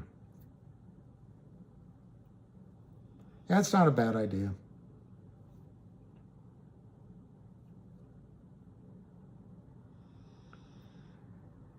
The problem is I can't please everyone, but I've never been able to please myself. The weekends, it's because when you're a professional trader, or when you're one of these underfunded market makers and you've got a huge short position that could put you out of business, you don't want to. Most Wall Street traders go home flat on the end of the day. Or if they have it depends. I mean, if there's someone that is a fund or whatever, and their job is to invest for longer term windows, you know, a week, a month, a year, 10 years, that's different. But a trader, a desk, a market maker, they don't go home with an open trade. They go home flat. Why? Because anything can happen overnight. Pearl Harbor happened overnight, I guess. You know, when the Bank of England devalued the pound, that happened overnight. So they don't want to have the risk of news event. It's like Ham says, he says it pretty well. It's all about pennies. Another way of saying it is they just want the free money. They want it as a erstwhile friend of mine and a kind of greedy money, even though he's wealthy, money-oriented guy would always tell me, when he saw a good deal, he said, it's like bending over and picking dollar bills up off the sidewalk. They want free money. They don't want risk. And to leave a trade open over the night in the case of GTII, whoo, they could come back Monday morning and that stock's trading at $10 or $15. So that's the risk. Did you see The Life of King by Cuba? Yeah, I did see it now that you mentioned the chess part. I think Cuba Gooding mostly is a fine actor. And I love how he taught. There's another movie about chess with Veen Rhames, however you say that name. And, you know, I love those movies in general.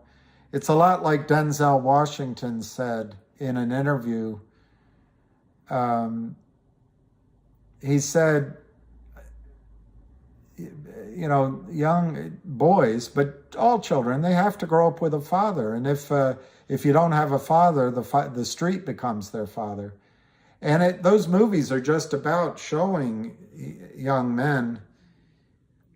And that's what anyway, I'll just finish the sentence and not get into another long answer. But showing young men how to grow up with talents and their own resourcefulness and I like movies like that. I saw the movie with Robin Williams, Dead Poets Society.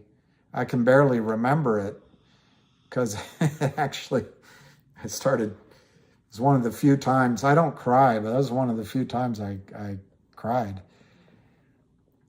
I wish I could play chess too. I joined the chess club and learned about it for a couple years, but I never studied it. I do get your point. Yeah, I like the social contact. Please do not let a couple of people dictate your life to stream you up. Yeah, well, I'll good morning. The advice is good on several aspects. One, clearly, this isn't the most professional operation, so I could somehow have a moderator doing more of that. I think I already accomplished what I wanted to do, but now this is a slightly different job, and which I embrace. But I think I could do shorter videos. I think I could keep my topics shorter. But what I'm hearing from a lot of people, like myself, I mean, I did it myself. A lot of us are watching this essentially all day. We try to get around our other businesses. And this is helping people, even though I don't know how. They can listen to it in the background or while they're working. And if something happens, they can come back on. And, you know, so there's a role for trying to keep panics from setting in, because that's what Kurt Kramer's trying to do ultimately, is causing a group of people to behave like temporarily like a mob, or like a herd of gazelles that panic for a second and run away, and then they get their courage back and go back and eat the grass. All he's trying to do with these bear raids is to get the herd of GTII owners to panic briefly. And then by the time you go back to the grass, you don't have as many shares. So I think there is a role for talking during the day. I think I've answered today anyway, or I'm glad to answer it later in the day, but I'm not going to answer how high is it going to go anymore. And I'm not suggesting you use these numbers. I like some of the other people's guidelines that have been posted. You know, sell 10% or 15% to get all your money off the table, and then layer it in. I have one guy telling me he's selling every $10 he's selling stock. And by the time he's done, he's going to be a multimillionaire. So,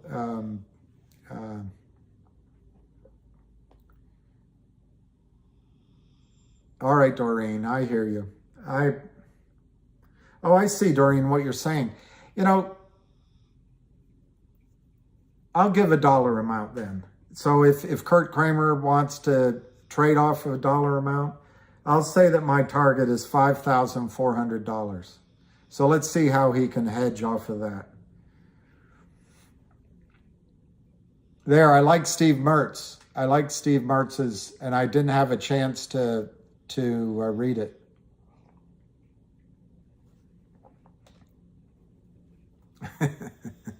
Lion of all trades.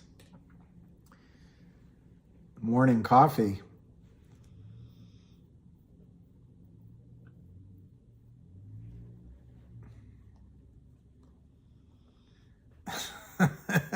Doreen, I made you laugh.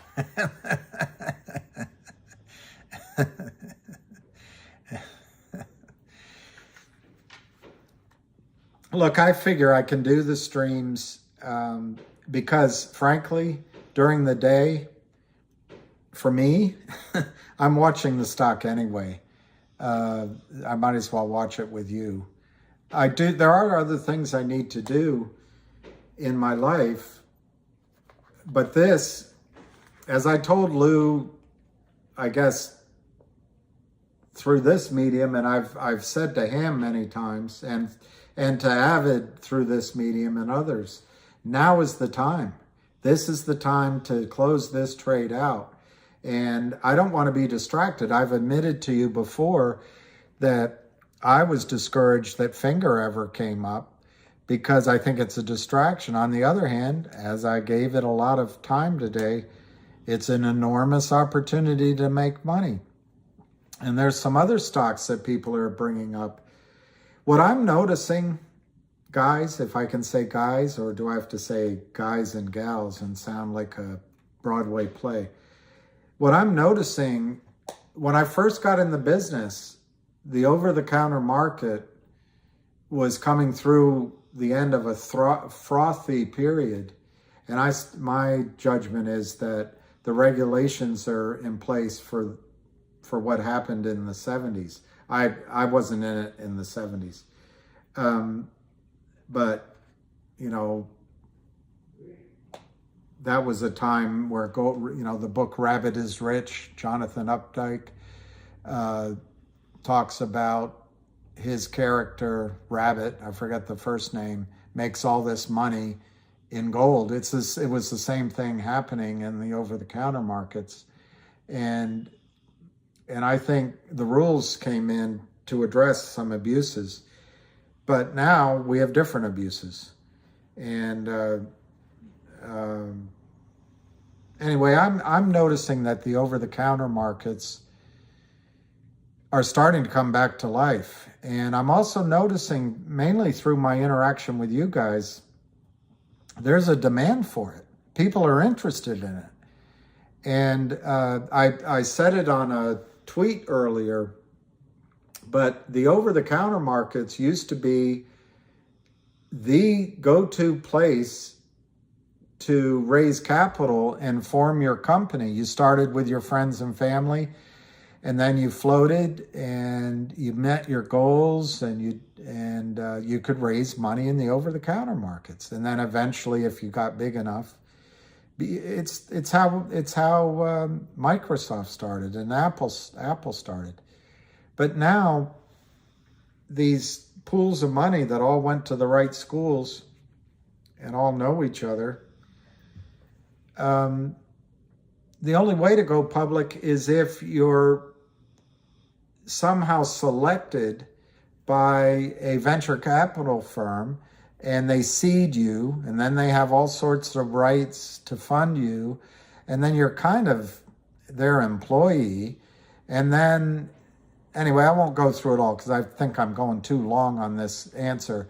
But they go up the chain, and eventually, you might become one of the S&P 6, But the odds are so stacked against capital formation in the over-the-counter market, and it goes back to the banks being able to make money controlling capital formation. Yeah, OTC has had Audrey, I didn't realize, and it's only after Ham had to educate me over a long period of time. I knew some of the abuses. I knew the safe harbor, if you're offshore, where you could sell stock into an offering and then buy that offering with that stock that you sold prior. You know, I knew that stuff. And I knew, and they built the green shoes around that. And I knew some of that kind of thing went on. And I knew also Bear Stearns was a huge helper in it. I knew that some trades would be moved around, failed to deliver. But we were talking 7 days. And we weren't talking forever the way it is now. But I wouldn't invest in the over-the-counter market at all. Except, and I think this is where your guy Lou is so sharp, I think Lou is seeing something, and I think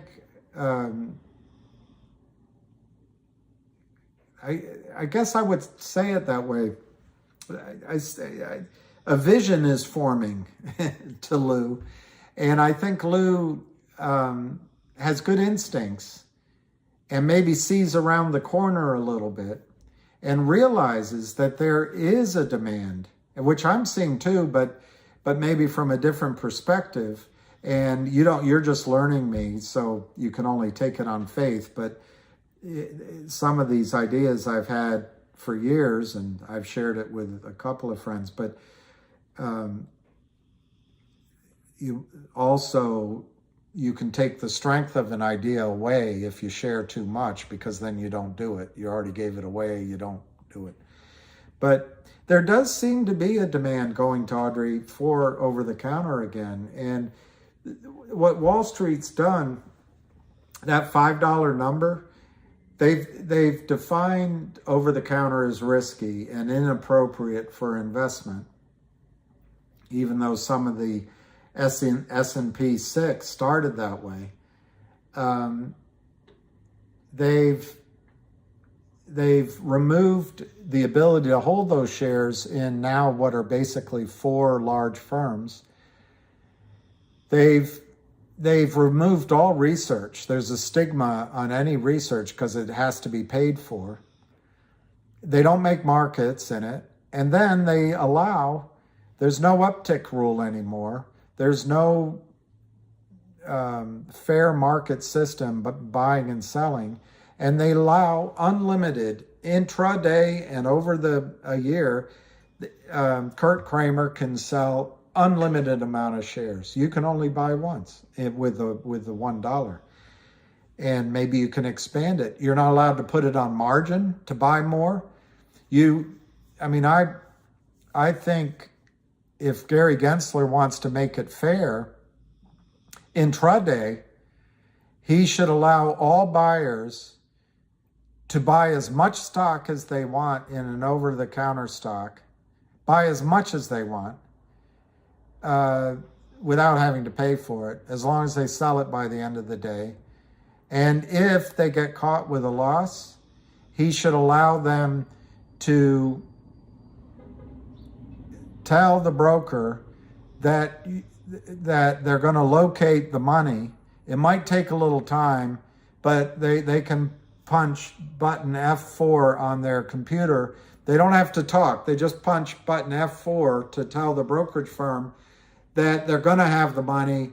It might take 34 days. It might take longer, but they're going to have it. Don't worry. And that's it. And don't regulate it. Don't go after the money. It's the only way to level up these markets, because Kurt Kramer can sell, and in the over-the-counter markets, people like Kurt Kramer can sell stock. If they're losing on the trade, they can sell more stock. They can go home with the trade unclosed. And if if they're in trouble, move it to a different account, or just, yeah, it's not being regulated. The only way to make it fair, is to let you buy it with unlimited funds that don't exist and never have to settle the trade. It's the only way to make it fair. Yeah, I agree with you, Jukester. Well, F3, I'll show you the guys this. I did it yesterday. I thought it was in a movie. It wasn't in a movie. It was in this. Oh. See, I won't be able to find it. Darn it. History. Oh, maybe I sent it to myself. So I will be able to find it. Just give me a second. Relax, everyone. And I'll try to, it's not very long, so I guess I won't shorten it. But he explains it. And it was invented by, guess who? Goldman Sachs.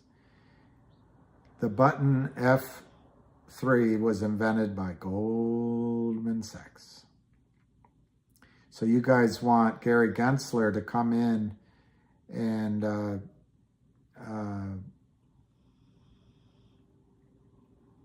you want him to come in and solve this. I don't see it.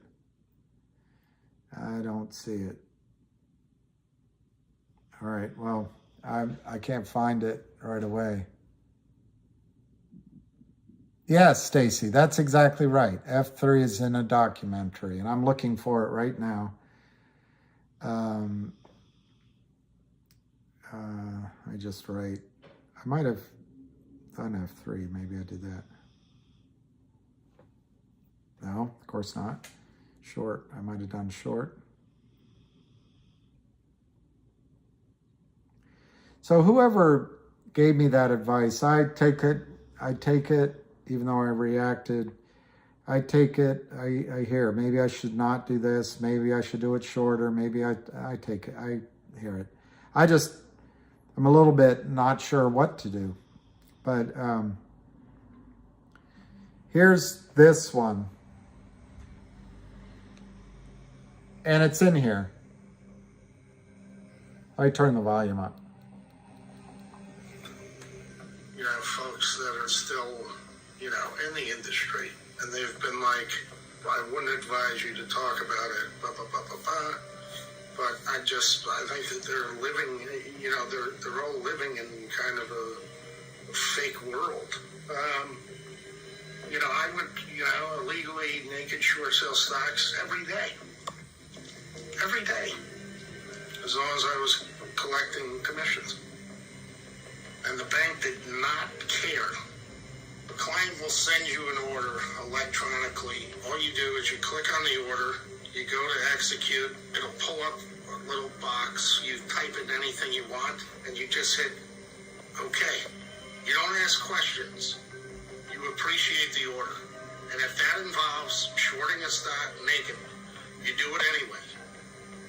Because management essentially tells you just create the business. Anything on the backside, we will deal with. So you're collecting money on the front, you collect money on the back, and you actually have zero risk. Clients never see that. All the prime lenders, they all do it consistently. All right, here it is. So in 2016, Goldman Sachs was charged with this clever new way of breaking the short selling rules. They had this whole team of people tucked away in a back office. When a client would call to borrow a stock, the team would use computers to automatically locate stocks they had in inventory. This is normal. You always got to locate a stock before you loan it, because you obviously can't loan something you don't have, right? Well, halfway through the day or so, the inventory could dry up. The system would say, no more shares available, sorry. But Goldman was like, fuck that, there must be a secret stash somewhere, right? So they'd say, we have reasonable belief there are leftovers we could locate. And they created a program where when you press the F3 button on your keyboard, poof, it overrides the dried up supply. That's it. just hit F3, and the computer would say automatically located, even if it wasn't true. So you could do this as many times as you wanted, magically creating phantom shares that didn't actually exist. But guess who worked in the building right across the street? The SE motherfucking C. So Goldman got caught and paid a $15 million settlement, which in normal person dollars is like, I don't know, like 23 cents. I was doing this, and I wasn't even really kind of aware. All of a sudden, when I was out and I'm sitting in COVID and David and I start talking, I'm like, oh my God, like this happens everywhere, every day. These people that are doing this have to be put in jail. That's so Wes. the question is, how can we exert pressure to force the Department of Justice and other people that have the ability to put people in handcuffs to actually do it? So that's where the F3 button came from. I know, Eric, I saw that. I didn't know how. That guy, whoever it is clearly with the Kramers, and he was doing shitty. I didn't know how to fix it.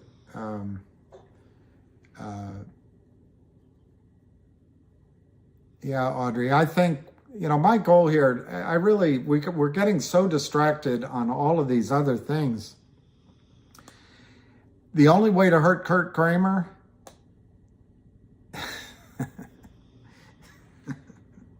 my cable. The only way to hurt Kramer is take his money away.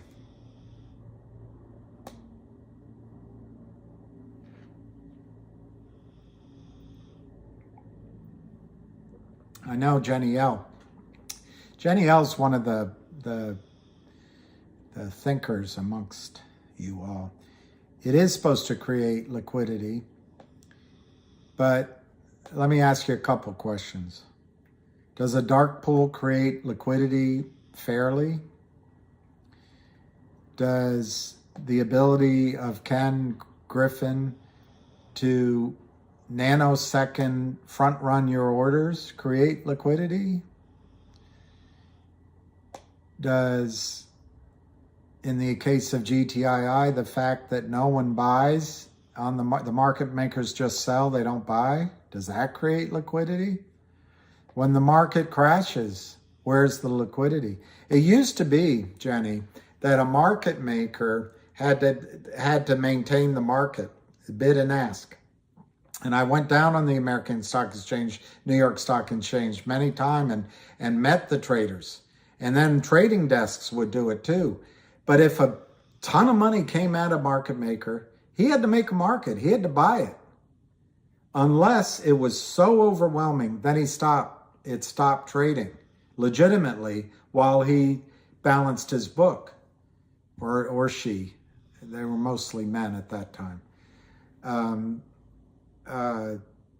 Now these computers, they don't do that service. They just let it run down. I don't think it adds liquidity. I think that's just the lipstick that they put on it so that they can steal. Yeah, Jeff, right now it's all coming recently from that one person. So why are you saying I could block it?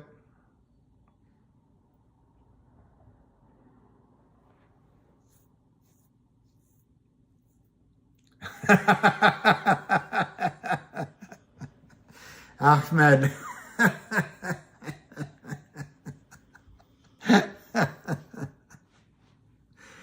That's the best one. So Ahmed clicked F3 on his computer and a magnifying glass came up. I don't know how they got my number. And that's probably what Lou is warning about, is that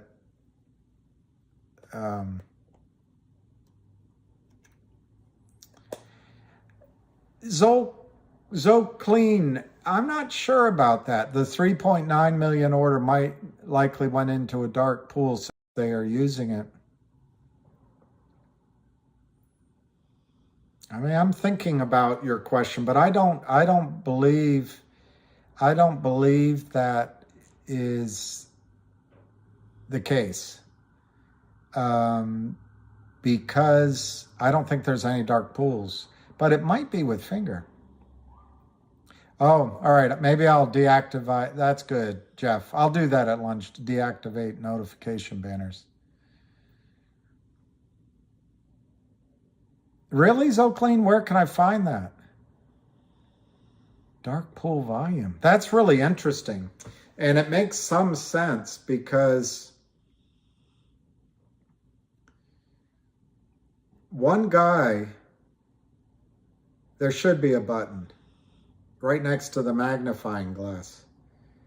One guy did a study of GTII, and a back office type with 40 some years of Wall Street experience did a study of the failed to delivers, which never go away. I know Ken Griffin burned down his warehouse just outside of Chicago, so all those buy and sell tickets disappeared. But the shares don't go away. And anyway, this guy, I want to say his name was Jeff or Jim or something like that. He took a long time to study it. He found 350 million shares failed to deliver in GTII. And this is information several months old. But he, for personal reasons that you might imagine, he's not in it anymore. I mean, basically health reasons or something. I don't know for sure, but very credible guy, very credible. I didn't talk to him, and I'm only getting the information third hand. But, if it's 350 and you add in the 60, 70, 80 that's just happened over the last few months from that time, it's a massive number of naked shorts. So going to the question that somebody asked about liquidity, the very definition of a short squeeze is there aren't enough real shares. There's a liquidity problem. There's an unavailability of shares. And then so in the buy-in, but then somebody asked about dark pool.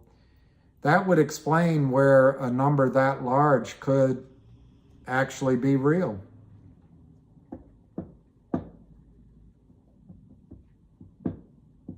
Yeah, everybody, your families will be proud of you. And I was thinking about Chez Sistance's question yesterday. If it works for me, I'm going to be helping other people. I never really came up with a number. I mean, what I want to buy for myself. Yeah, Cutoff's drummer, no dark pools, but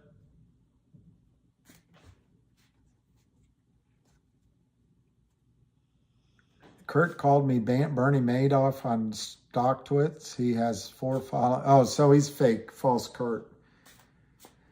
Yeah, people, I guess because I got a Roman nose. It's Roman all over my face. I got an Italian nose. It's Roman all over my face.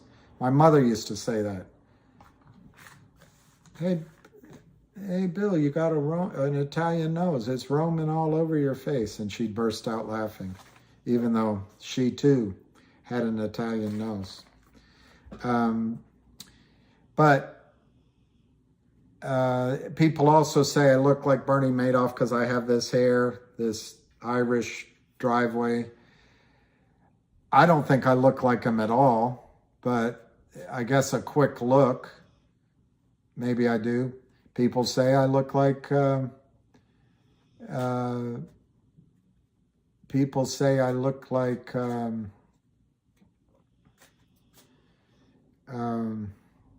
Steve Martin. I don't think I do, but it's the white hair. They say I look like Bob Baffert.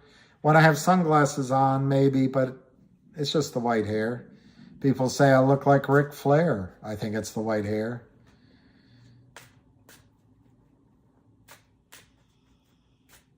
And chicks invite me home.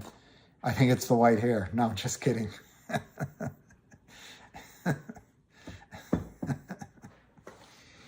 I'm just kidding. I'm funning you. Greg Norman, 432, 431, 434.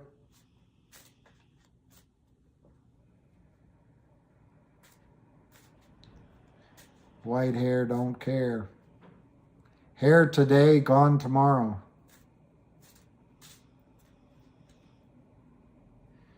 If it's white, it stays. You can't disprove that. If it's white, it stays. You can't disprove that statement. I mean, in the reasonable short run, you can't disprove it. Zenben, who's funding the Kramers? It's a good question. I'll give a possibility. There's a possibility that Kurt Kramer, who did not have a successful career on Wall Street, he bounced around 4 or 5 or 6 even firms in 2 or 3 years. But he might have been there to make some contacts. He might have been there long enough to learn about this scheme, and he might have met someone that funded him, and that might be how he went out. So who could that person be? It could be someone like Cohen or Griffin or somebody at Virtue or any number of big funds. It's a Wild West. They hire these young gunslingers and they say, all right, we're going to set up an LLC. You go find a stock to short, or I'll find it for you. This is how you do it. Somebody taught Kurt Kramer how to do this. You create this note, you design it this way, you do it this way, use these market makers, use this attorney, and I, as your funder, let's just say it's Ken Griffin or Stevie Cohen, Stevie Cohen, will give you $1 million account to start with, and I don't want you to call me. Never call me. We're never going to talk again. We're never going to meet again. If you have something to say, talk to Vinny, and I'm not making fun of Vinny, but talk to Frankie. Talk to Frankie. Hey, Frankie.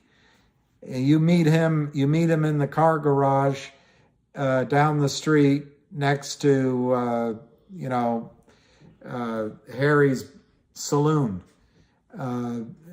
Call this number. He'll meet you in 1 hour if you need anything. But until then, your job is to short this stock into oblivion the way we've just taught you. If it goes well, we'll give you money for more LLCs. Don't pierce the veil of the LLC. Don't call me.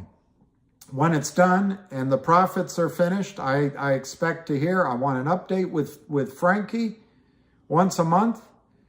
But when the trade's through, we're going to split it. I get my money back plus 60%. You get to keep 40%. That deal happens all the time, or something like that on Wall Street for these lowlifes. And I think the people doing it are lowlifes too. The owner of the Mets. Just read the book, Black Ice.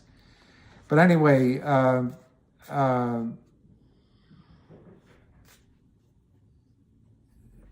the question was, who's backing the Kramers? So that could have happened. Now, in that situation, unless you PO the guy, if you get in trouble and you've had a track record, he might help you. But if you've not listened to his rules, if you've been cocky and you get in trouble, he's not going to help you. So That's one source of funding that the Kramers might have had. Second source of funding that I have heard from sources that I trust, but I have not been able to verify, is the Kramers started with 6 to 8 investors on Long Island. Not that it matters. I think I was told they were Jewish investors, but not that that matters. It might matter in the sense of locating them, I suppose. But they all had a lot of money, and the amount of money that I heard was somewhere between 400 million and $1 billion. That might be what they started with. On the other hand, maybe they started with less, and that's how much they, the account grew to. So that's another source of funding that could be happening with the Kramers. I think in fantasy land, you could come up with scenarios where the Federal Reserve or banks or Goldman Sachs is bailing out the Kramers. I think that's pure fantasy. The only other source of capital could be maybe Russian mafia, offshore, drug runners that need to launder money. There's a movie business outside of Connecticut, and a company I'm working with, one of these hot shots came in making money in a movie, and I just don't trust any of those guys. I think that's a money laundering scheme, and this is could be the Kramers were money laundering. That's all the sources. Well, maybe their mother and father helped them out, or maybe he married well. That's the only sources I can think of that could be backing the Kramers. What's actually happening, while you try to come up with theories of sources of funding for the Kramers, which I don't mind. I ask those questions myself. The only one example I gave in this that could be as legitimate investors originally, I think that exists. And I think the Kramers have made money for those investors over time. And now, for the first time, are losing money. But in all those examples, you got to return the investors' money, you got to split the profits, and you got to pay some sort of premium. You got to pay the cost to carry the trades. There's no sugar daddy here. There's no magic amount of money that's going to rescue the Kramers. So I guess the next thing is you're going to ask, well, systemically, is someone going to save the Kramers so the system doesn't go down? I don't see that happening either. It takes too long. There's too much infighting and competition.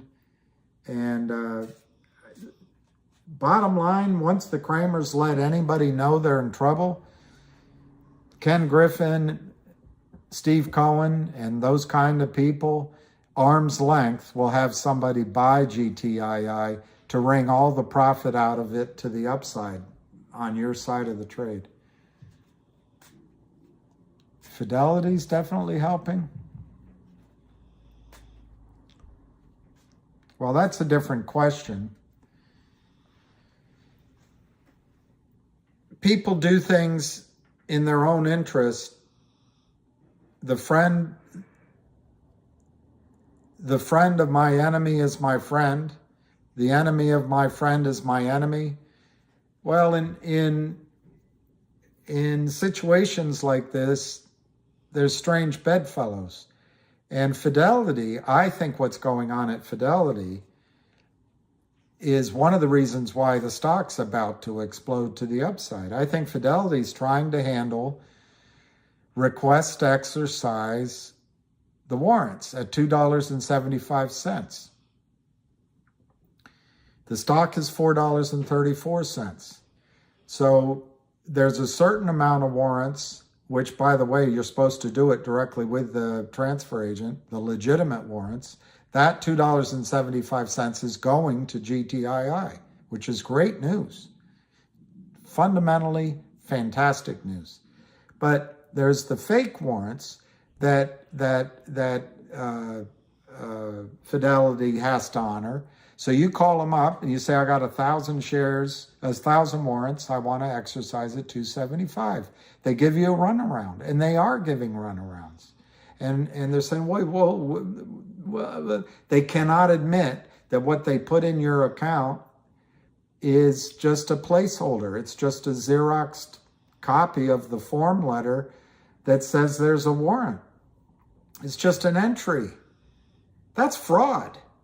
That means they took your money and they didn't deliver. But guess what? They're a big firm, so they can say to you, well, we're looking into it. The trade hasn't settled.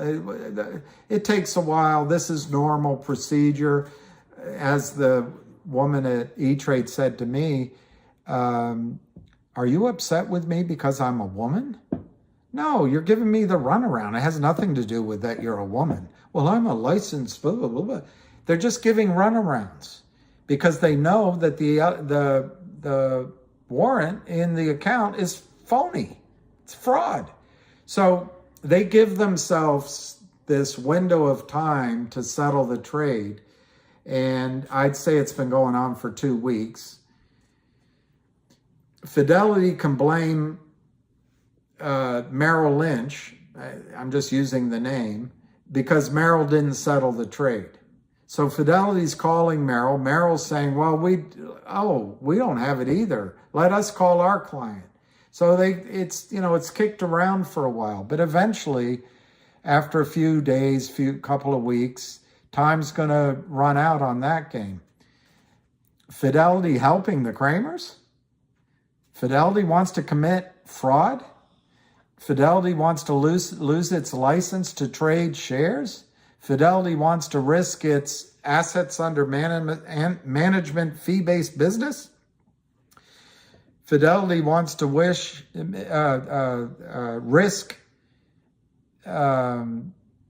its standing on Wall Street, its jobs. You got to be really reaching there. But what Fidelity is doing in the short run, a week, 2 weeks, 3 weeks, 4 weeks, they're bullshitting you because they don't want to be caught out that they took your money at settlement and they didn't give you anything, which is fraud. And they don't want to be caught in that fraud. All right, so what's their way out? Their way out is paper it up internally, pretend, Merrill didn't settle with us. We called Merrill, we kept our emails, we dotted our dots and put our letter in the file, and then we bought it in. That's their way out, is to buy the position in. Blame it on Merrill, never settled. They buy it in. Well, right now, they have to buy it at $4.34. Let's call it $4.25 because it's easier arithmetic. So you're talking $1.50 loss. $1.50 loss. Well, they're going to go buy it because they can eat the $1.50. They got your $2.75. They're not out any money. And you have your exercise. You have your shares in your account. Okay. Then comes the question.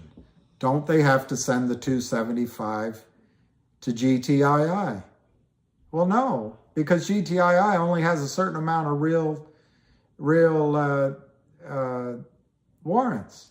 Yeah, but didn't they dilute the shares outstanding by doing it that way? And where's the registration statement to the SEC? Where's the prospectus? Is Fidelity acting as a securities dealer, registered securities dealer, but did they violate the rules of the Securities Act by doing this? Maybe they did. That's lawsuit time. And that's something GTII could probably file a lawsuit with Fidelity to get that money and then file for damages with Fidelity. The other thing you're going to ask me is, why couldn't Fidelity just put fake shares in your account? That's what you're going to ask. Commit fraud? Commit fraud? When they first put fake shares in your account, They were doing it because Goldman Sachs or whomever hit the F3 button, because Alpine prime broker said that their client told them that Kurt Kramer is going to locate the shares, because the long sales said they were going to be delivered. It's all nod and a wink stuff to each other. But to actually put, after they've been notified by you that you want to exercise your, what turns out to be fake warrant, but they have a legal obligation. Well, actually, it's Kurt Kramer's obligation, but Fidelity's job is to do the exercise. Then they charge the unsettled trade against, in my example, Merrill Lynch, and then Merrill will go after Alpine, which will go after Kurt Kramer. But Kurt Kramer is going to be long gone. He's going to be in Tel Aviv or in the Huzgau, one or the other. So your question is going to be, why don't they just give you fake trades? Are you actually telling me that Fidelity wants to commit a fraud on its own actions? In the other case, they can obfuscate and say, hey, it was our computerized systems. The SEC can fine them for $1 million, a multi-trillion-dollar firm. We can fine them for $1 million failure to supervise, failure to have the proper systems.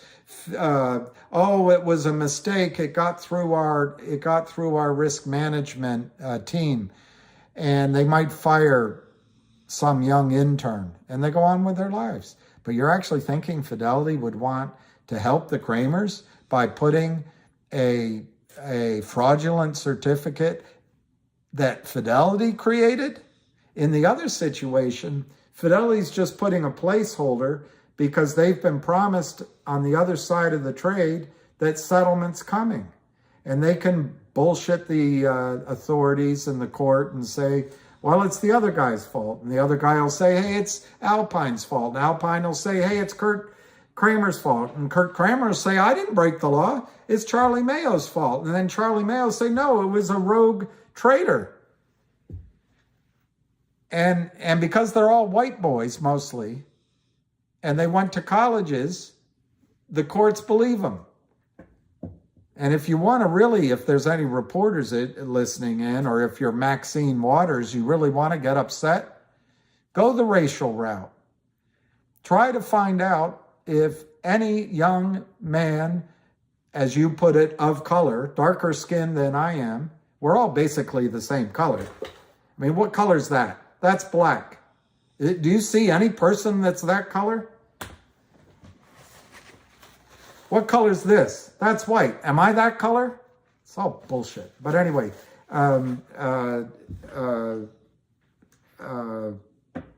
Maxine, if you want to go down a fruitful angle, these men that are doing this, they're all white. They're all white. So make it a racial issue and attack it. Maybe that'll get you interested. But Fidelity is not helping Kurt Kramer commit. Well, not in the wink, looking the other way. Okay, I can get that argument. But they are not going to commit fraud on their own, by their own initiative, to help Kurt Kramer. And they're not going to help him meet his margin calls. And Alpine might be helping, but whoever's giving money to Alpine is not going to help Kurt Kramer. Goldman Sachs is not going to help Kurt Kramer. The over-the-counter markets cannot be stopped unless all the brokerage firms meet, and maybe that would happen. But they're not doing it to help Kurt Kramer. They're doing it to save their own rear ends. So, no one is backing Kurt Kramer, and no one's going to help him.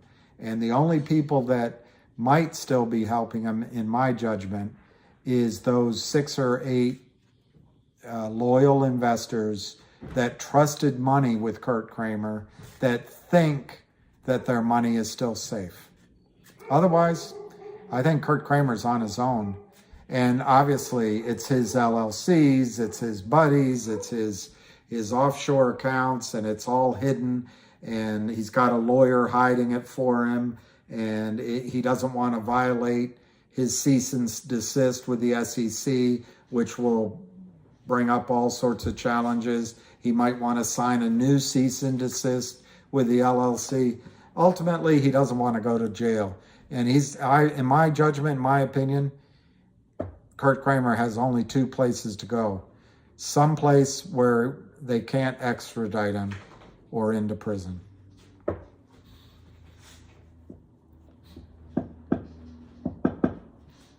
Well, I'm not going to answer who Kurt Kramer is. I think that's a bot. Anybody that's in this stock who purchased this stock and you're not aware of the reasons, David, respectfully, if you don't know who Kurt Kramer is, I'd sell my stock and go do another trade.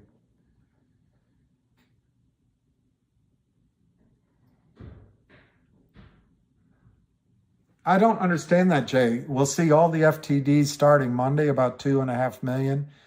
I'd like to know more about that. David, okay. Well, Kurt Kramer,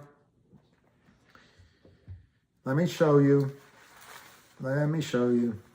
David, this is for you, and I didn't mean to be insulting. You can go on Reddit, and look up this guy. I'm not going to repeat his name, but you go to GTII, and it does due diligence. And I'll just quickly tell you that Geneva Roth Holdings loaned money in a convertible note to GTII, which was purchased back, and I'm trying to see if there's a signature here, and the principal member of that firm is Kurt Kramer. And then, because the trade is so upside down, it is the judgment of many sophisticated people on Wall Street. Many regulatory bodies are looking into it. And it is my judgment that Kurt Kramer is the seller of almost 200 million naked short shares in GTII. If that number is wrong, there's only two places to get the answer: the SEC and Kurt Kramer. Kurt's not talking about it, and the SEC's not doing anything about it. So we're left with trying to analyze it the best way we can. And there's data out there, there's information out there, and in my best judgment, it's 200 million shares.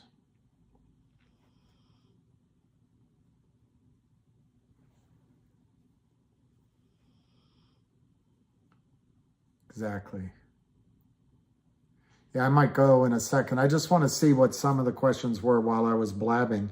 The stock is 434, 431, 434, but it's only 839,000 shares, and I think I'll write that down for reference later.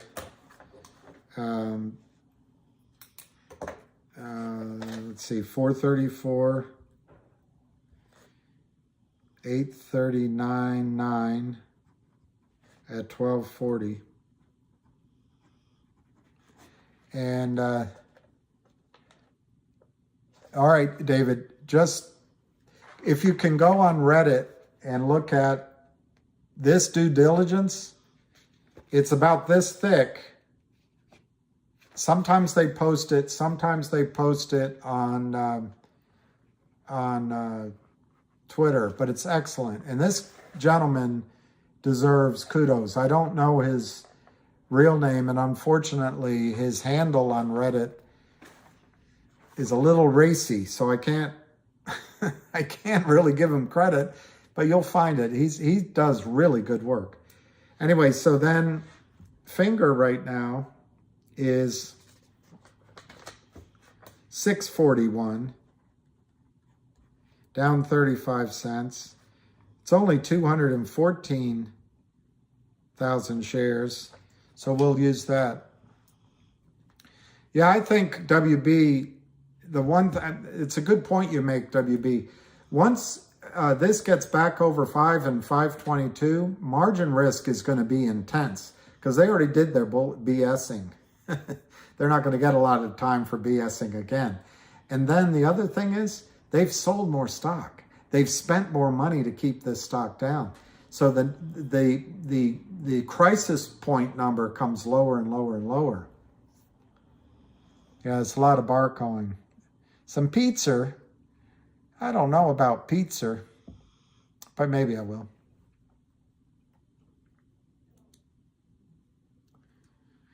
I think the breakout number Avid gave was, see, I told myself I'd remember it. Anyway, it was slightly higher than 522, but it's essentially that number. Yeah, that's right, 839. It's not free for him. I think once it breaks through 540, let's be safe. Once it breaks through 610, it's going to be tough for them.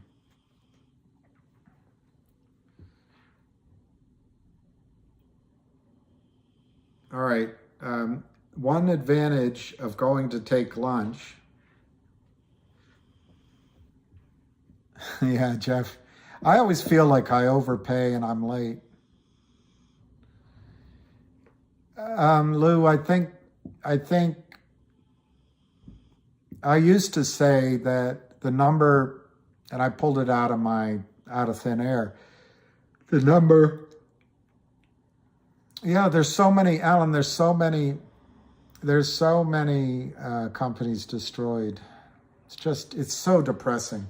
But the number I used to say that would break this out is 10 million shares in volume in a day. I think it's much higher now. And I don't know, you can almost pick anything. But, you know, if it did 50 million shares, the Kramers are gone. 10 or 20 million, 15 million, they're in a lot of trouble. Yeah, I will take a break. Yeah, 840 could be the number. I gave you some numbers. Anyway, I know them by heart. 8 and 13 and 21. Those are all places, if the Kramers are still well healed enough, those are all places where the stock could stall. And what would be great, well, the trigger could be elections, but it also could be the collapse of Credit Suisse. I don't think that's going to happen. Or some other bank in the United States. There's liquidity issues going on. And ladies and gentlemen, I don't think you should spend this money frivolously if you make it, because the financial system is in trouble. Now, they may be able to push it down the road a little longer, but be thinking ahead. So I forget what I was answering on volume and breakout. I would love Kramer to fight at $8 or $10 or $12 or $20. I'd love it, because then you get a much higher run. But I don't know if he's going to wait that long. The narrative here sounds exactly like AMC Apes. Johnny, I wasn't in that play, so my narrative is my own.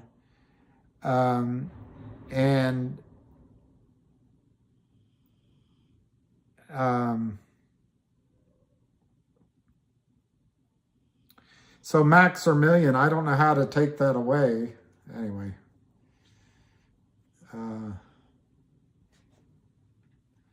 How do you get rid of that? I guess you can't.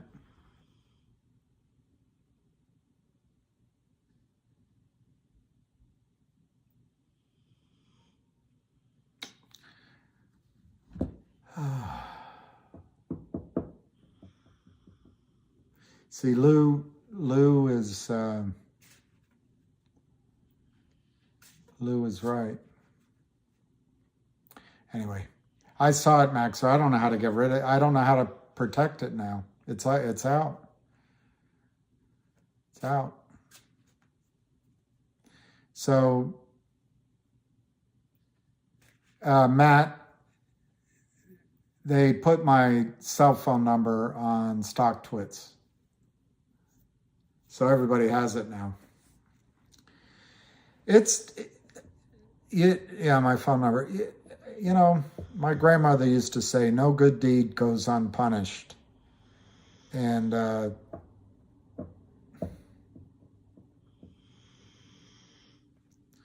you know, that's just how these guys win. They'll do anything. Whoever this person is, I assume it's somebody with the Kramers. And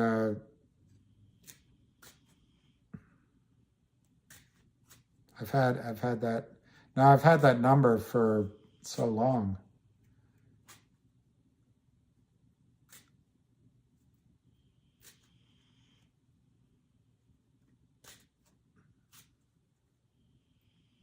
I don't know how changing it helps. It's not the number that's on this computer. Oh, maybe they paid for it. They could have paid for it. Because you can pay to find.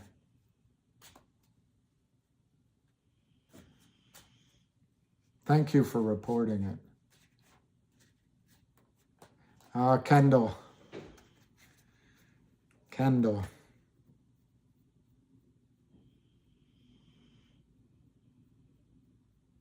Kendall, that's very nice. I was in love with Kendall. Okay, Tony, that's what I'll do. Tony, that's what I'll do.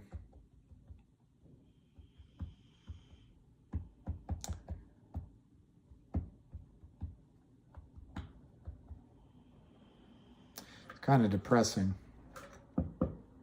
Anyway, Kendall made a good point, and I guess, you know, when they go to those kind of lengths, we must be, remember, and I'll go, right after I make this point, I'll go. Remember, what they did this morning is a bear raid, and they were hoping to frighten you guys out. And Bob, I think it was, asked me to come on live, and I don't know if I helped because I got worked up and all that. But I think the fact that everybody's together, and I think the fact that Lou makes his posts much more intelligently than I do from offshore and with an unregistered number. He's smarter than I am. And Avid does his posts, and Ham does his posts.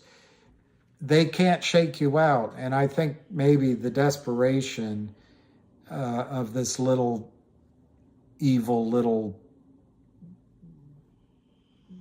weasel that just posted my number.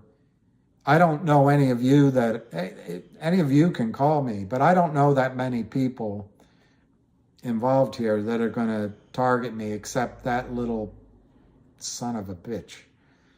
So anyway, I know. That's one thing I liked when a presidential candidate spoke. He or she said, exactly, I can trust that message. Thank you. They're not coming after me, that presidential candidate. Well, actually, more than candidate. But he or she said, they're not coming after me, they're coming after you. And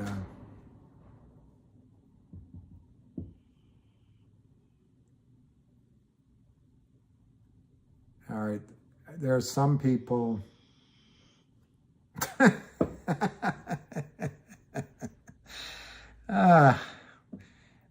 Brian Todorovich or Todorovic or Todorovic. The Kramer's pea sitting down. What I think is they might be peeing all weekend because it's going to be a long weekend. Well, I'm not 70, but I can see why you would think that.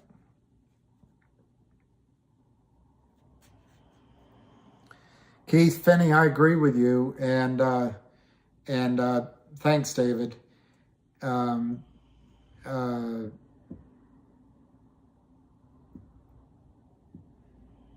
One strategy I read, and I'm not giving advice, is if we all hold out, Doreen, for 5,400, by definition, that's where it's headed.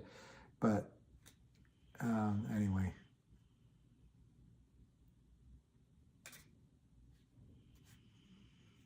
Oh, sorry, Matt. I should listen to Matt.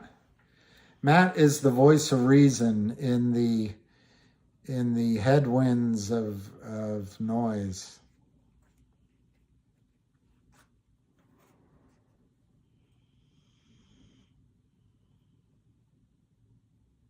All right, so Kendall, thank you. I'm gonna, this time, rather than leaving it on to appease Lou, I'm gonna turn it off, and when I come back on, I'll turn it back on. Matt, I had a girlfriend, really I did, and her uncle would say, "It's chouse." And I would say, "What do you mean chouse?" He said, "Well, we say chair. Why do you call it chaos? It's chouse." Anyway, all right, I'm gonna go have lunch. We'll talk in an hour or so.